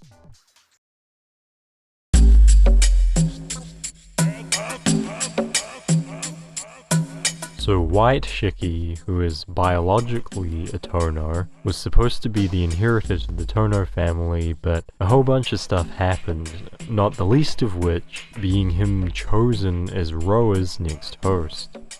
This, along with his demon blood, caused White Shiki to lose his mind at a very young age, which is what resulted in the incident, which again we'll get to at some point. Now, one other important and confusing thing to mention here is that if you play Tsukihime, you will sometimes get Roa showing up, but then in other times he's White Shiki, like he looks different. It's the same guy, but he looks different depending on whether you're in the near side routes or the far side routes. And the answer to this, bizarrely enough, is answered in a bad end in a Ciel Sensei segment, which is kind of like probably not the best place to explain stuff like this in your game. But basically, on some of the routes, Roa takes over more, which results in him having like the black long hair and everything. And in other routes, Roa's influence is a lot lesser, which results in him looking like, you know, White Shiki. You know, which is what he normally looks like when he's not transformed into Roa. In terms of his motivations and personality, he's kind of crazy, unsurprisingly, whether like Roa's got to him or not. He absolutely hates Black Shiki for like taking over his life and like becoming the real quote-unquote Shiki. I mean, it's not really Black Shiki's fault, it's really his dad's fault, but again, he doesn't really see it that way, and he can't really be reasoned with. He's kind of reasoned with in the Kohaku Route, but again, I'm sorry to keep saying this, but we'll get to it when we get to it. Lastly, White Shiki's powers can be quite confusing and are also quite important to understand. For one thing, he has a power called immortality, which, I mean, that's just what it's named. Like, it's not like he's actually immortal. It's just more like this kind of effect that makes it so that, like, it's really hard to kill him. Like, if you, like, take all of his arms and legs away and stuff, we just, like, start crawling around kind of thing. Of course, he also has the ability to plunder someone's life, because, again, lots of Tohnos have that kind of demonic power. And he does this to keep himself alive when he kills Shiki during the incident. And funnily enough, much like Black Shiki, he can also see the lines of death. However, he has kind of an alternate version of that power where he can't see the points of death on anything, he can only see the lines of death, and he can only see them on people for some reason. It seems to be kind of loosely implied that he just has a weaker version of the power because of his connection to Black Shiki, and like probably would not have it if he didn't have that connection. It's never really outright stated, so unfortunately we just don't really know. Plus, he never really uses the power that much in Tsukihime. He uses it a little bit here and there, but it's not really the most important thing. Now, of course, because White Shiki is possessed by Roa, he also has Roa's vampirism, which, like, makes him even more immortal. And of course, it makes him want to drink blood, makes him insane, makes him violent, etc. Although, to be fair, even if Roa wasn't around, he would still probably do most, if not all of those things, so yeah. And you know, it's probably also worth mentioning that, like, when it comes to his insanity and resentment of the Tohno family, the fact that he was kind of kept in a basement by Kohaku for a very long time and was well taken care of may also have something to do with the whole thing. So that's basically White Shiki. He's very insane. He wants to get revenge on the Tohno family because he feels like they killed him and essentially replaced him. So he wants to come back, be Akiha's older brother again, and maybe her husband, because, I don't know, man. Overall though, he's a pretty cool guy, and unfortunately he doesn't really get that much screen time. Would be nicer if he did, but he's in the far side routes only and doesn't really have that many scenes. Unfortunately, it just is what it is.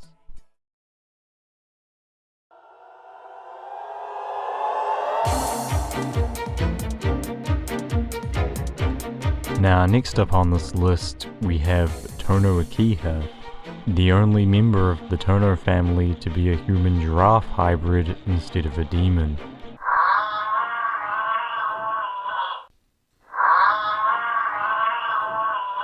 Now, Akiha, for most of Tsukihime, she pretends to not know anything about, like, the Tohnos or anything that's going on. Of course, she actually does know everything, and she does, like, lie to Shiki a lot. But basically, she has demon blood, she can suppress it quite well, and she's actually one of, like, the most powerful Tohnos that we know of, if not the most powerful one, really. In terms of her power level, she has the ability to steal people's quote-unquote heat, and this refers to, like, body heat as well as, like, life force. And if you're thinking that this is like vampirism all over again, well, she kinda does want to drink blood sometimes as well because of some of her demonic impulses, but she's not actually a vampire, it's just her demon blood. And while she may not really seem that powerful, much like Arcuied, she can also just kind of kill you by looking at you pretty easily. And she can also do really weird stuff with her hair, like using it to, like, weave around an entire building so that when you try to go outside of it, like, you get burnt by it, as well as doing some other stuff that's kind of like pyromancy. But I mean, really, in a fight, all that she really has to do is, like, steal your body heat and just instantly kill you. And as a fun fact, the only reason why Black Shiki is even capable of fighting her at all is because of his eyes. He can kind of, like, see the, like, invisible threads of energy that she sends out when she does that. And, like, if Shiki couldn't see that, Akiha would basically wipe the floor with him. She also very easily can kill White Shiki as well. As for how she'd fare against, like, Ciel or Arcuied, she probably wouldn't be able to do anything to Arcuied, but, like, not really sure how she'd do against Ciel. I mean, Ciel would definitely win if it was the unkillable Ciel, but for the normal Ciel, it's hard to really say. Now, if you play Melty Blood, you're probably aware that Akiha has two versions, regular Akiha and Akiha Vermilion. And of course, Akiha Vermilion isn't really a thing that exists, it's just kind of sort of meant to represent how Akiha is during the Kohaku Route, where during this route, Akiha accidentally absorbs Roa, and because of that, something really weird happens where, because she's, like, fighting her demonic impulses and because, like, Roa is weakened from being absorbed, Roa and her demonic impulses kind of, like, fight each other, and, like, she actually just gets stronger from absorbing him rather than being taken over by him. And I'm not entirely sure if that's what the Akiha Vermilion character is meant to represent. Basically, when her hair starts turning red, it's generally a sign that things are going to turn out badly for pretty much everyone around her. She also basically turns into a yandere as well when that happens. Again, it happens on the Kohaku Route only, but it's still pretty great. In terms of her personality, on the surface she seems cold and ruthless, but deep down she's actually pretty cold and ruthless. Although she does actually care about Shiki quite a lot. As for other people though, I mean, she gets along well with Kohaku and Hisui, but that's kind of it. She's generally feared by everyone at the school that she goes to, and she definitely does not get on with the other heroines very well. But to be fair, all of them kind of hate each other due to how aggressively they pursue Shiki. It's also stated that because of how strict Tohno Makihisa was with raising her, and basically keeping her locked in the mansion all day, apparently if it hadn't been for Black Shiki being around during that time, she might have turned into a complete psycho. So because of all that, it's kind of like Shiki saved her in a way, which is why she loves him so much, etc, etc. Still doesn't love him enough to let him have a TV.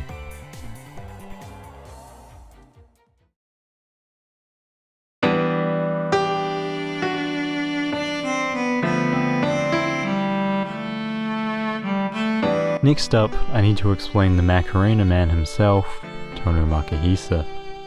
So Tohno Makihisa is kind of like the ancestor in Darkest Dungeon a little bit. You know, a complete Chad who did absolutely nothing wrong whatsoever. He was kind of insane though. They sometimes tried to cover this up by pretending that he had bipolar disorder or something, but the short version is that sometimes he was very kind, and other times he was very kind of cruel and insane.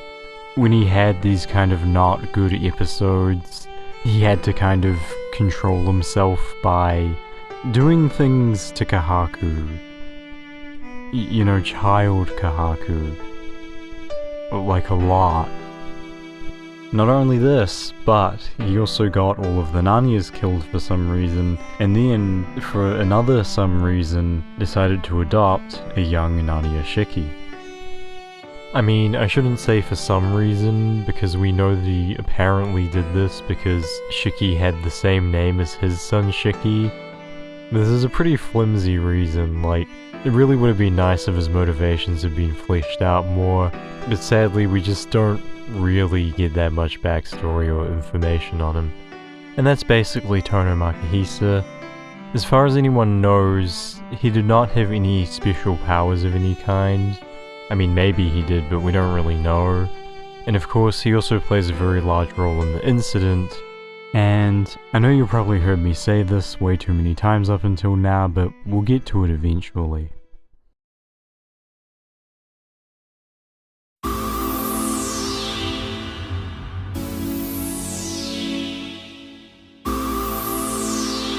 The last major thing that I need to explain about the demon families is probably Kishima Kouma.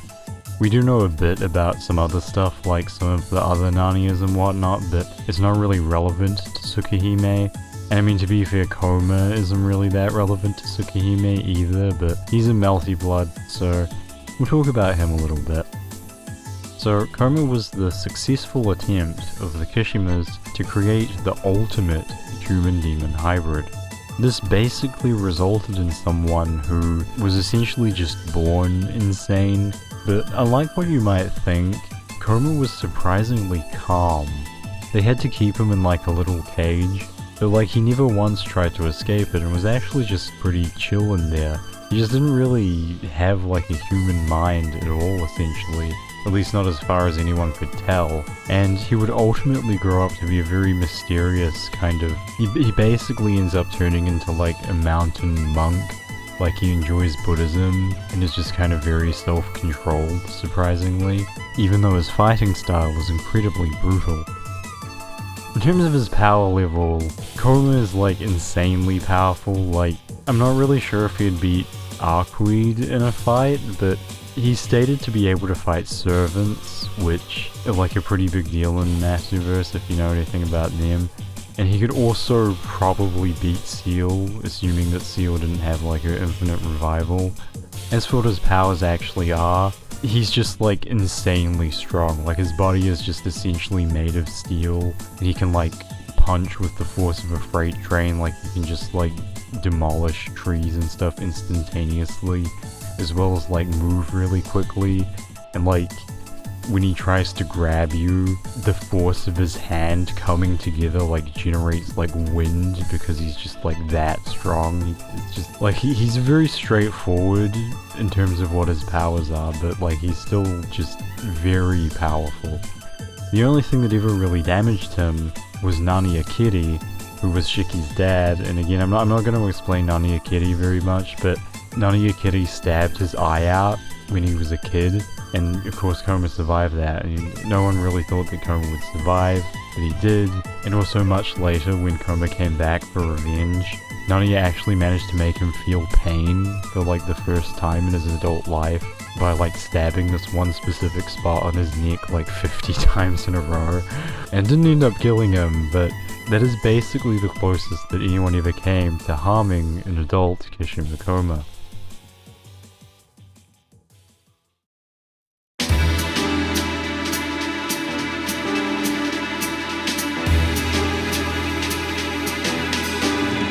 And finally, we can explain a little bit about Kohaku and Hisui.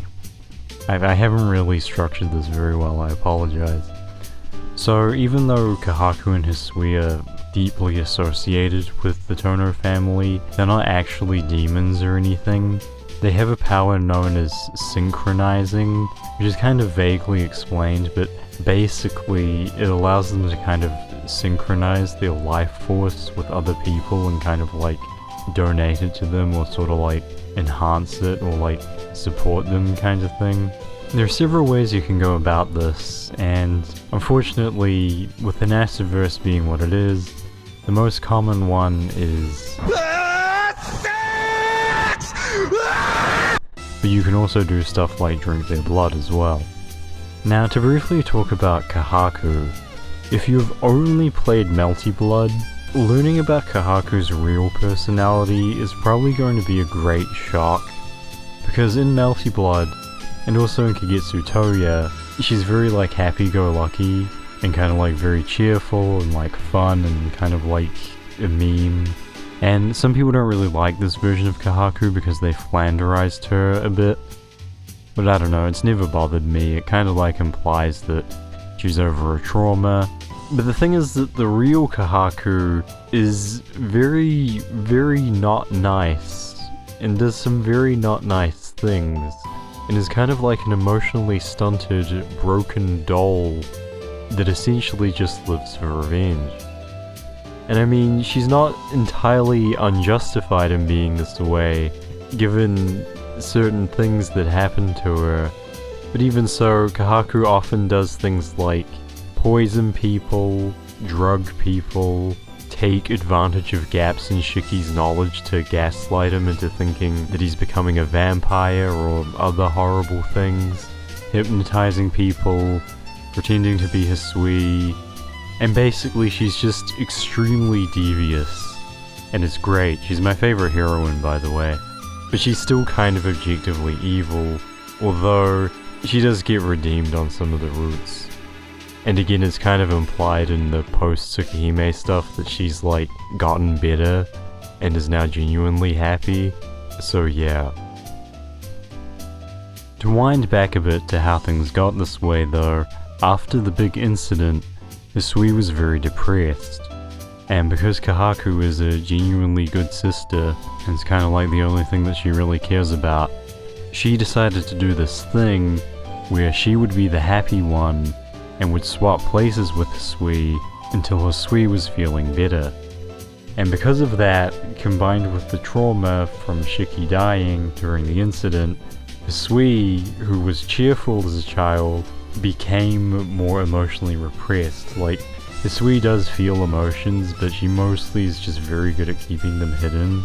And even though Hisui was very close to Black Shiki as a child and like helped him a lot because, you know, he's adopted from the dead Nania family, because the two of them swapped their personalities later in life, Tsukihime does this kind of thing where like Shiki just doesn't really know Like, he thinks that Kohaku was the cheerful one as a kid and that Hisui was the not so cheerful one as a kid. And it's like a big plot twist that you find out later on that they actually swapped. But essentially, that is the characters of Kohaku and Hisui in a nutshell. In terms of Melty Blood and their power level, it's just another case of Melty Blood being Melty Blood where power levels don't matter. Like, Kohaku and Hisui have no powers or anything, they're just like normal people. There is like this silly joke about Hisui being able to hypnotize people because of this typo that Natsu made, which like sort of became canon as like a joke. But aside from that, they don't really have any real life powers to speak of.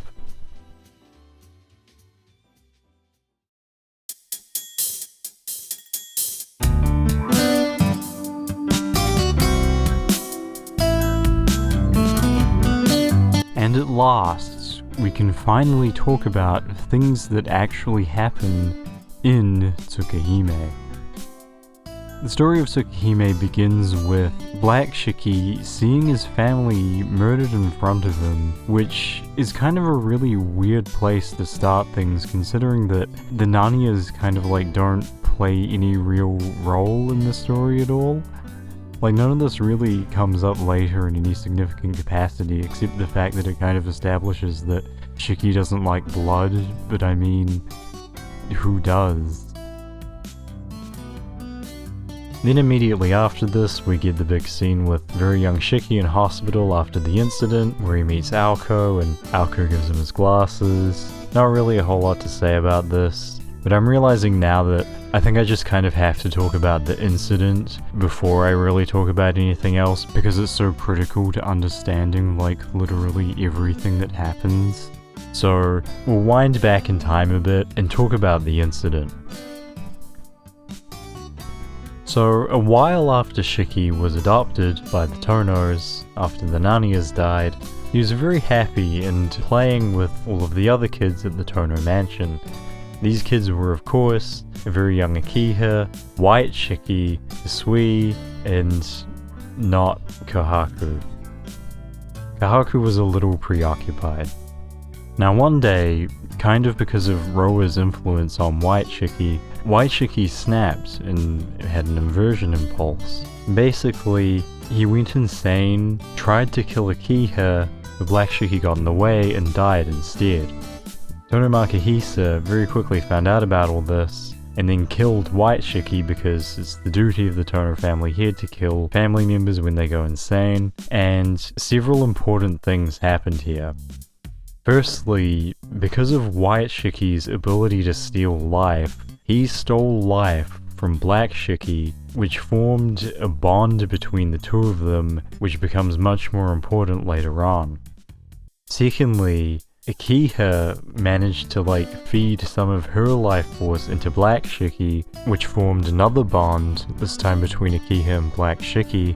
That bond is also important because it's basically helping to keep Shiki alive, and it also makes Akiha have fainting spells of her own and sometimes need to drink blood, because she's kind of giving some of her life force to Black Shiki, and Black Shiki's kind of giving a lot of his life force to White Shiki. And just as a side note, that's why Black Shiki has anemia attacks, because it's not actually anemia, it's White Shiki draining his life force through their bond. Now because of White Shiki's immortality power, and also because he stole a bunch of life from Black Shiki and is continually stealing it from him, White Shiki actually survived being killed, and when he woke up again, he was mostly lucid, which caused Tohno Makihisa to be well, shit, maybe he'll come back and be the real Tohno family heir someday. So instead of killing him again, he just decided to keep him around. Of course, because White Shiki was still kind of mostly insane, he ended up being kept in the Tohno family basement, which isn't really a nice place to live. Now after all this horrible stuff happened, Tohno Makihisa had a plan. See, it would have been kind of embarrassing to the Tohno family if White Shiki had died at such a young age, so he essentially decided for White Shiki and Black Shiki to swap places. White Shiki would go live under the basement, and Black Shiki would essentially take his place, becoming the new Shiki Tohno. Black Shiki was then hypnotized into thinking that he was the real Shiki Tohno and that he was a Tohno by blood, and essentially into forgetting everything about Shiki Naniya.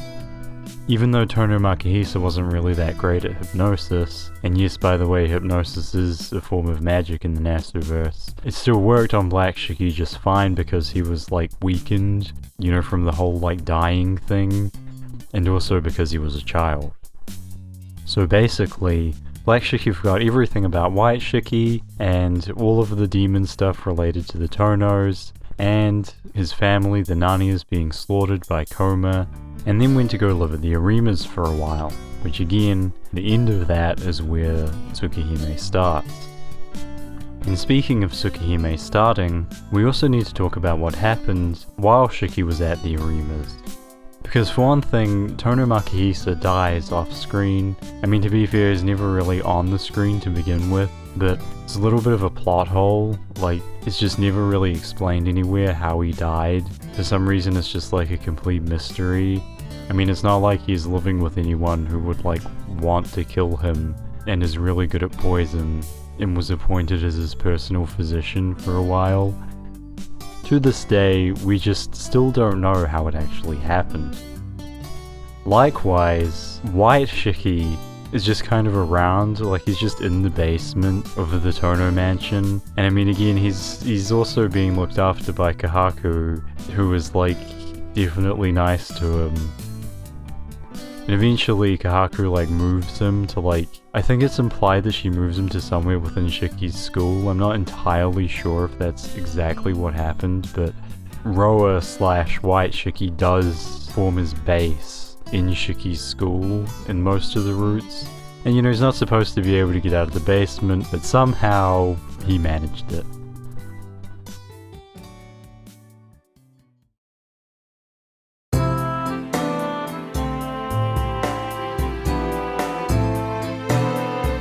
And with that, we can actually really kind of start talking about Tsukihime and what happens in the game in chronological order, kind of. Starting off with the Arcuied Route, this is kind of meant to be like the first route in the game, but there's a bit of an issue, which is that due to some of the choices you can make, it's actually like incredibly likely that you'll accidentally get locked into Ciel's Route first. But in terms of setting things up and what generally happens, Arcuied Route is supposed to be the first one. You see, when you first start Tsukihime, you can do these things called the near side routes, which is Arcuied Route and Ciel's Route.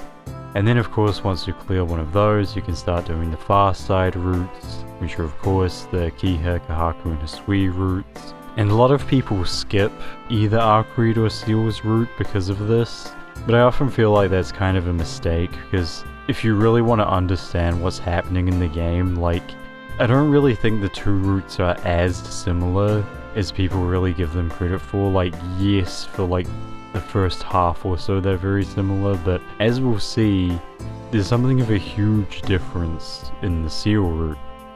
But to start off with Arc's route, this is basically the most quote-unquote normal route in the game. Shiki does not get possessed by anything in this route, and every strange feeling that he has during this route is definitely caused by his Naniya blood. In fact, probably one of the more notable and important things about the Arcuied Route is that you don't actually have any of the White Shiki dream sequences where you see things from his perspective. Aside from that, there's really not too much to explain about this route. Like, if you've played the game, then it's the most straightforward and easy to understand one. You find out a lot about Arcuied's character, you have some fun moments with her, kinda ties in with the theme of the game when, like, you find out that she kind of, like, never lived until Shiki actually killed her, you know, because she was, like, an emotionless robot until then. And you finally managed to completely kill Roa.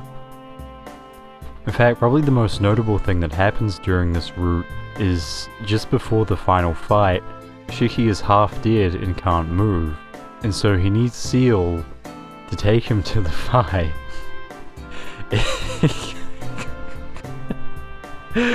And He coerces Ciel into taking him there with a rather colourful method, which makes absolutely no sense, given the fact that he can barely move at the time.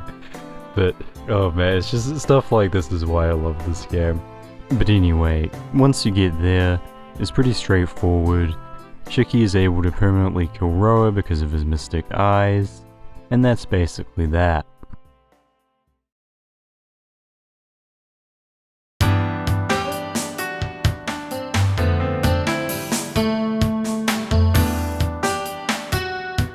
Now the Ciel Route, which again you probably accidentally got on your first playthrough, is much more confusing and relies a lot more on you knowing stuff that you can't really know until much deeper into the game.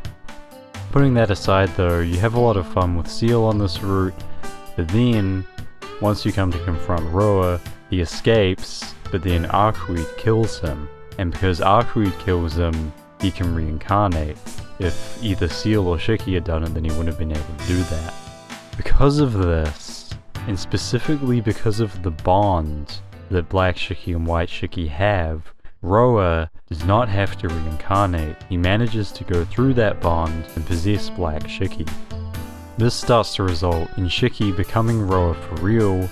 So if you're not really paying attention, it might seem like he was always kind of crazy, but now he's actually being possessed by Roa. This of course leads to the infamous chair scene, as well as him just flying off the handle and being a dick to people in general. Of course, because it's Tsukihime, there's a scene where Kohaku bursts in, and extremely predictable events unfold. And I should also mention that Arcuied offers to turn Shiki into a vampire during this route, because doing this will allow him to fight off Roa completely, and whether or not you accept this kind of determines whether or not you end up eventually getting the harem ending. But anyway, you eventually have a giant final showdown with Ciel, where she tries to kill Shiki but she can't do it, and then she promises to try and find a cure for Shiki instead, but eventually nothing works, and then Shiki manages to kill Roa inside himself by using his eyes, and basically you get the good ending.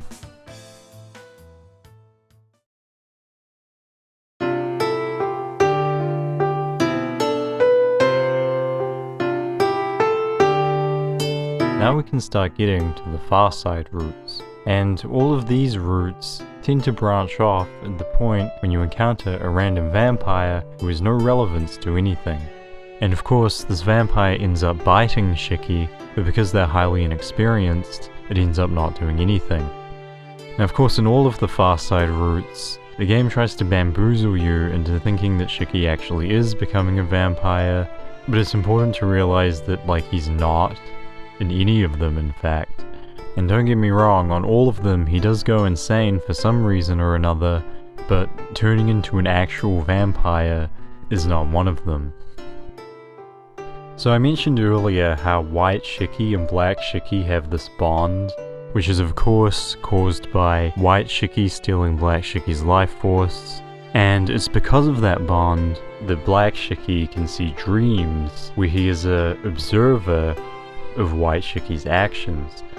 But of course, since you don't really know that these are dreams, the game makes it look like it's Black Shiki doing all of this unconsciously and turning into a vampire.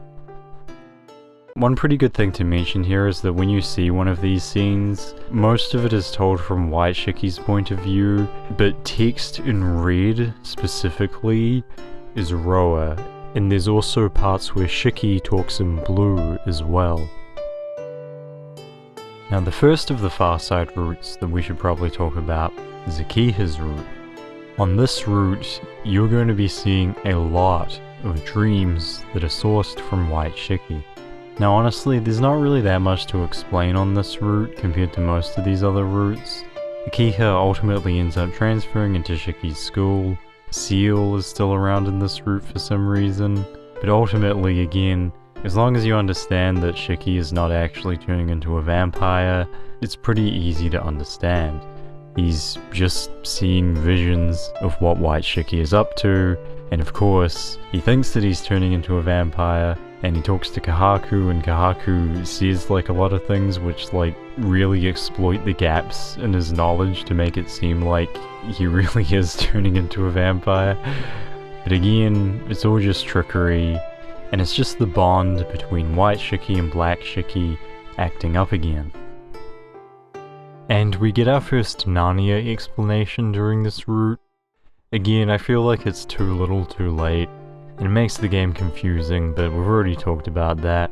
There's a lot of fighting between Black Shiki and White Shiki and Akiha, and all of the endings to the Akiha route kind of suck a lot. Even in the best ending, with a bunch of quotation marks around it, Shiki like kind of dies, but not really. I don't know why they made all the endings to the Akiha route so bad, but it's not like any of the other heroines have endings that are this unsatisfying. I mean, they usually at least have one good end, but for some reason, we got what we got, and now we should probably move on to the Hisui route.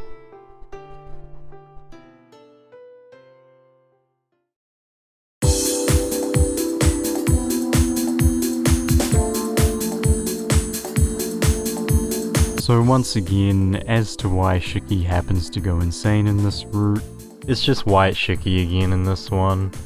This route is more different from the Akiha one because we start to see like the edges of Kohaku's plan to use White Shiki to like kill the Tohno family essentially. This of course is also one of the routes where Shiki spends like 90% of it in bed. This is of course due to White Shiki like removing most of his life and Kohaku drugging him. There's several scenes in this route where Kohaku impersonates Hisui, probably the silliest and most Tsukihime one of all, being one where you rape Hisui, but of course it's not actually Hisui. It's a fucking Kohaku again. And putting all that silliness aside, during the final confrontation of this route, we see something very important, which is Kohaku in a black sweater. And for some reason she only wears it here, and never at any other point in the game. But she does look really good in it.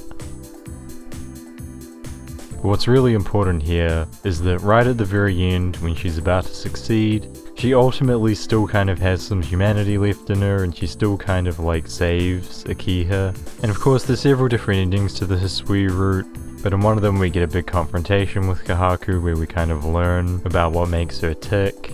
And once more, there's not really a whole lot to explain here.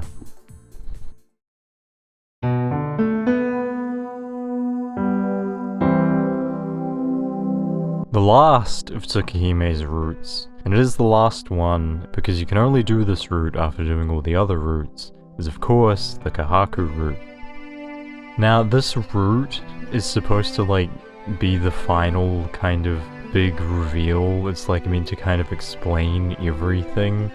But if you actually play Tsukihime, you know that while it does explain a lot of things, it also raises many questions as well. So during this route, we get a blend of two things. The first is the usual White Shiki shenanigans, and the second is Kohaku's poisoning, which is a little bit hard to explain. But basically, during this route, Kohaku drugs Shiki with a special drug made of morning glory flowers, and when she does this, she's able to put Shiki into a hypnotic state, where she can whisper things into his ear, and he thinks that they're real, and it basically plants thoughts and suggestions in his head. And using this ability, Kohaku makes Shiki actually physically go out and kill a bunch of people. And again, it's pretty difficult to like pick up on this on your first playthrough, but this is the only route where this actually happens. Like, we see so many of these Shiki going out and murdering people dreams all throughout Tsukihime, but in this one, he's actually doing it. Like, he actually wakes up with blood on his hands, and like it's not shown through like a filter or anything. Shiki is just being kind of hypnotized into going out and to like actually murdering people. Also, while this may be a bit strange, I'd also just like to take a moment to talk a little bit more about Shiki Nanya. Because you can make a very real argument that Shiki Nanya actually shows up during these scenes. It's kind of a stretch, like it's not really a fan theory or anything, it's more of a metaphorical kind of thing. But essentially, if you know Shiki Nanya, like you've played Melty Blood and you've played Kagitsu Toya, the way that Shiki acts during a lot of these scenes is essentially exactly the way that Shiki Nanya talks and thinks.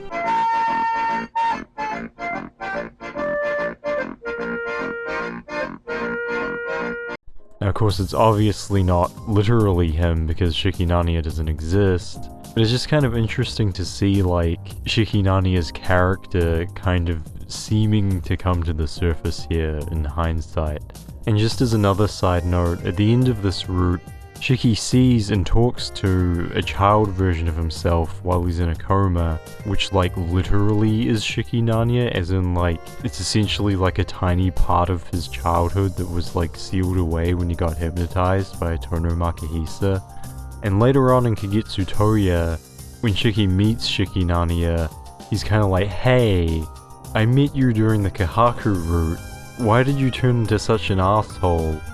And like, I don't know, none of this is really relevant to what matters, it interests me because I pay way too much attention to Shiki Nanya. But anyway. So, while I probably shouldn't talk too much about stuff like this, I also just want to mention here the amazing scene where Black Shiki talks to White Shiki, although again it's kind of like Shiki Nanya because he's under the effects of hypnosis. But this scene is kind of legendary if you've played Tsukihime. I won't really spoil it if you haven't played the game, but it's basically this conversation where Black Shiki and White Shiki don't recognize each other, but the two of them are just like on exactly the same wavelength. And it's just a really great way of showing the friendship that White Shiki and Black Shiki used to have, since basically without this conversation we're only really told about it. It's like kind of tragic and kind of cool. And again, just a very iconic scene if you've actually played the game. And just as a side note, if you're curious as to like how we know for a fact that this is Black Shiki and White Shiki talking, it specifically mentions in this scene that the person he's talking to has like the powers of White Shiki, like he has like the power of immortality, and it mentions Black Shiki's powers, so like, again, the game kind of tries to bamboozle you because it doesn't actually show White Shiki's sprite here, but it is White Shiki and Black Shiki talking with each other. Again, kind of, because Black Shiki's hypnotized. Another very confusing scene in this route is the scene where Black Shiki dreams about Akiha killing White Shiki. There's two reasons why this one is so bad. The first is that Kohaku does her thing to make you think that this is a premonition of the future, so of course if you don't know that Kohaku's doing that, then it just seems like that might be what it really is. But then, if Akiha really did kill White Shiki, then of course you could just ask Akiha about it. But the second thing that makes this so confusing is that Akiha just straight up lies about it, and just keeps pretending that nothing happened. So again, if it was your first playthrough of Tsukihime or whatever, and you're thinking like, oh, maybe these dreams are like the connections between Black Shiki and White Shiki, but then you just get hit with this one and the game tells you it's a premonition, and then like Akiha's like, no, nothing's wrong, I didn't go out last night, nothing happened. And it's just another case of the game bamboozling you, which you should be pretty used to by this point, but yeah. Now, after Akiha kills White Shiki, she ends up accidentally absorbing Roa. And this is because since Akiha's powers involve plundering things, when she kills White Shiki, she accidentally steals Roa along with like his life essence. Now, for reasons that are kind of bullshit, when Akiha absorbs Roa, instead of making her like completely go insane, it kind of like makes her stronger. And I mean, she does go a little bit insane. It mostly has something to do with the fact that because she has a demon side and a human side, when she gets possessed by Roa and her demon side kind of end up fighting or something. And to be fair, it does make her crazier, but the point is that she handles Roa a lot better than most people would. which is like not at all. With all that being said, she does start drinking blood, and she also kind of turns into a complete yandere. It's really kind of unfortunate because this is the Kohaku route. Like, if she did that during her own route, then everything would be perfect, but like, you're not gonna leave the best girl for a crazy Akiha, right? So really it's very unfortunate, and of course, you end up fighting Akiha a lot during this route. She is bullshit powerful, and basically the only reason why Shiki can defeat her at all is because his eyes let him see where her hair is going to go next, and like, her draining power is like connected to her hair or something. It's kinda weird. But anyway, Kohaku and Shiki manage to calm her down again, at least in the good endings, and that's pretty much it. Although, I mean, if you're curious about what happens with Kohaku on this route, since she basically tries to kill everyone, she gets better. I mean, of course, because Shiki romances her, it like redeems her, and Akiha kind of ends up becoming the antagonist of the route rather than Kohaku. And Kohaku's done some pretty bad things, but it's Kohaku, she deserves a break at this point. And that is basically how the Kohaku route ends.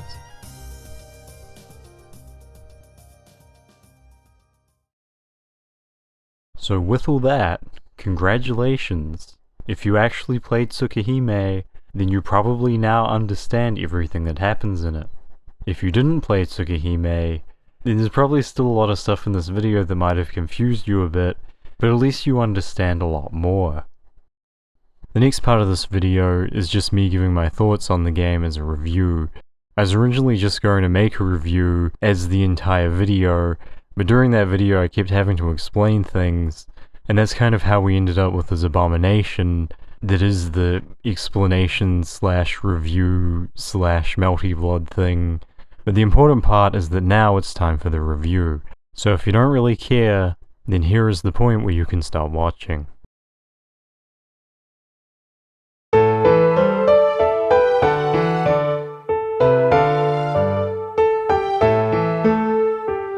Tsukihime is often regarded as an absolute classic within the visual novel medium, and it's not really hard to see why. I've played it and replayed it a couple of times now, and I don't know if I was just stupid before, but when I replayed it again this time, I found it to be a lot less confusing than I previously thought. There are still some problems which make it kind of confusing, but surprisingly enough it actually does explain everything that you need to know within the game itself. I was also really surprised by just how thematic the game was on my latest playthrough. I mean, I know that the last thing that you really want to hear in a video like this is some YouTuber talking about themes, but Nasu manages to do a surprisingly good job of weaving the theme of mortality and how people cope with it all throughout the work. Shiki, of course, is someone who's perfectly in tune with death.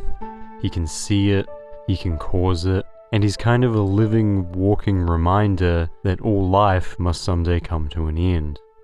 Arcuied, the main love interest, is a perfectly immortal being whose life is completely empty and robotic until Shiki actually kills her and then sort of she becomes reborn, metaphorically and physically, and because of that mortality starts to understand what gives life meaning.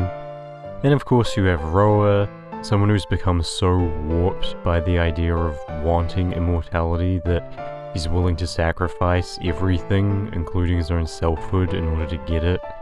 There's Ciel, who's being cursed with immortality and just wants to die. And I mean, while you could argue that the theme starts to break down a bit once you get to the far side routes, you still have things like Kohaku being metaphorically dead inside, and White Shiki having powers of immortality and trying to reclaim a life that he can't really reclaim. Might be a bit of a stretch in places, but even so, the way that Nasu manages to weave it into so many places in Tsukihime, when you consider just how early in his career this was, is honestly pretty amazing. Before I start really getting into the flaws of Tsukihime's writing, I'd also just like to talk about the fact that the characters are legitimately great. Pretty much every single character in this game, barring some of the most minor ones, is really multifaceted and usually has more going on beneath the surface than you think. Kohaku especially, I mean, I know that she's like my favorite and I'm kind of biased towards her, but despite being so evil, you just really can't help but sympathize with her so much. And I mean, there's this one moment especially that just kind of really gets to me every single time.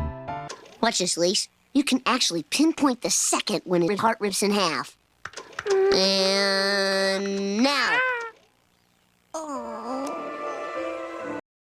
And I mean, I know that I shouldn't laugh or make fun of it, but just like, if you've played Tsukihime like more than once and you remember this moment and like go through it a second time, it is just gut-wrenching.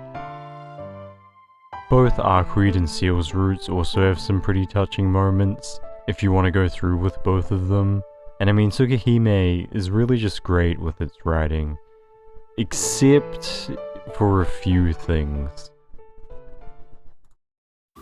So, every now and again, you'll run into someone who claims to have understood everything in Tsukihime on their first playthrough, and despite these claims, I really do think that Tsukihime is confusing enough to warrant a video like this, and that many of the choices that it makes, when all added together, kind of become questionable.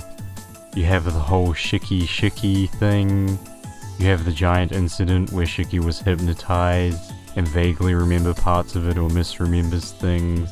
You have 4 different reasons for why Shiki loses his mind in various points. You have the thing where you can just accidentally fall into Ciel's Route first, which is kind of bad because the Arcuied Route is supposed to be like the simple one that kind of sets a lot of things up. But I think more than anything, the real problem in this aspect is that there's just so many instances of the game trying to pull the rug out from under you. You have all these things like Shiki is turning into a vampire, or wait, no, Shiki's actually a biological Tohno and that's why he's going insane. Kohaku and Hisui swapped places and white Shiki doesn't exist. Shiki is going and murdering people, except oh wait no, they're dreams, except oh wait now it's real. Ciel thinks that Shiki is Roa, but then he's not possessed by Roa, but then later on he is possessed by Roa. There's honestly way too many of these sorts of things to list, where the game tries to set something up, and then of course it turns out that it isn't true, and its way of disseminating this information is usually a giant info dump as well, which also tends not to help things.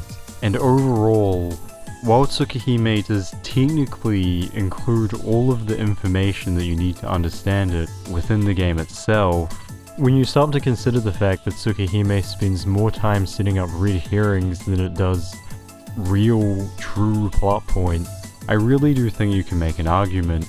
The game is just a bit too confusing. Overall though, Tsukihime definitely is a classic. On the one hand, I can really get why Nasu wants to remake it, especially when you consider the graphics and everything, but at the same time, I think that even when the remake is finished, there will still be a place for this game. It's a bit clunky in places, and it definitely shows its age, but once you really do understand it, and I'd say that it does pretty much everything else excellently. Great premise, great characters especially, great emotional moments, great fights, and some genuine literary merit as well.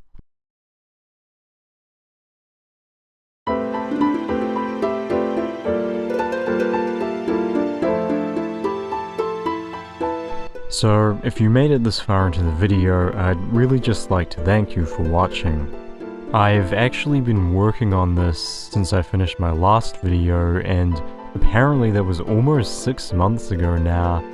And to be fair, I only work on these for about an hour a day, but a lot of mistakes were made, and I kind of realized early on that this was probably just way too ambitious to make as my second ever video, and I just kind of ended up making it anyway.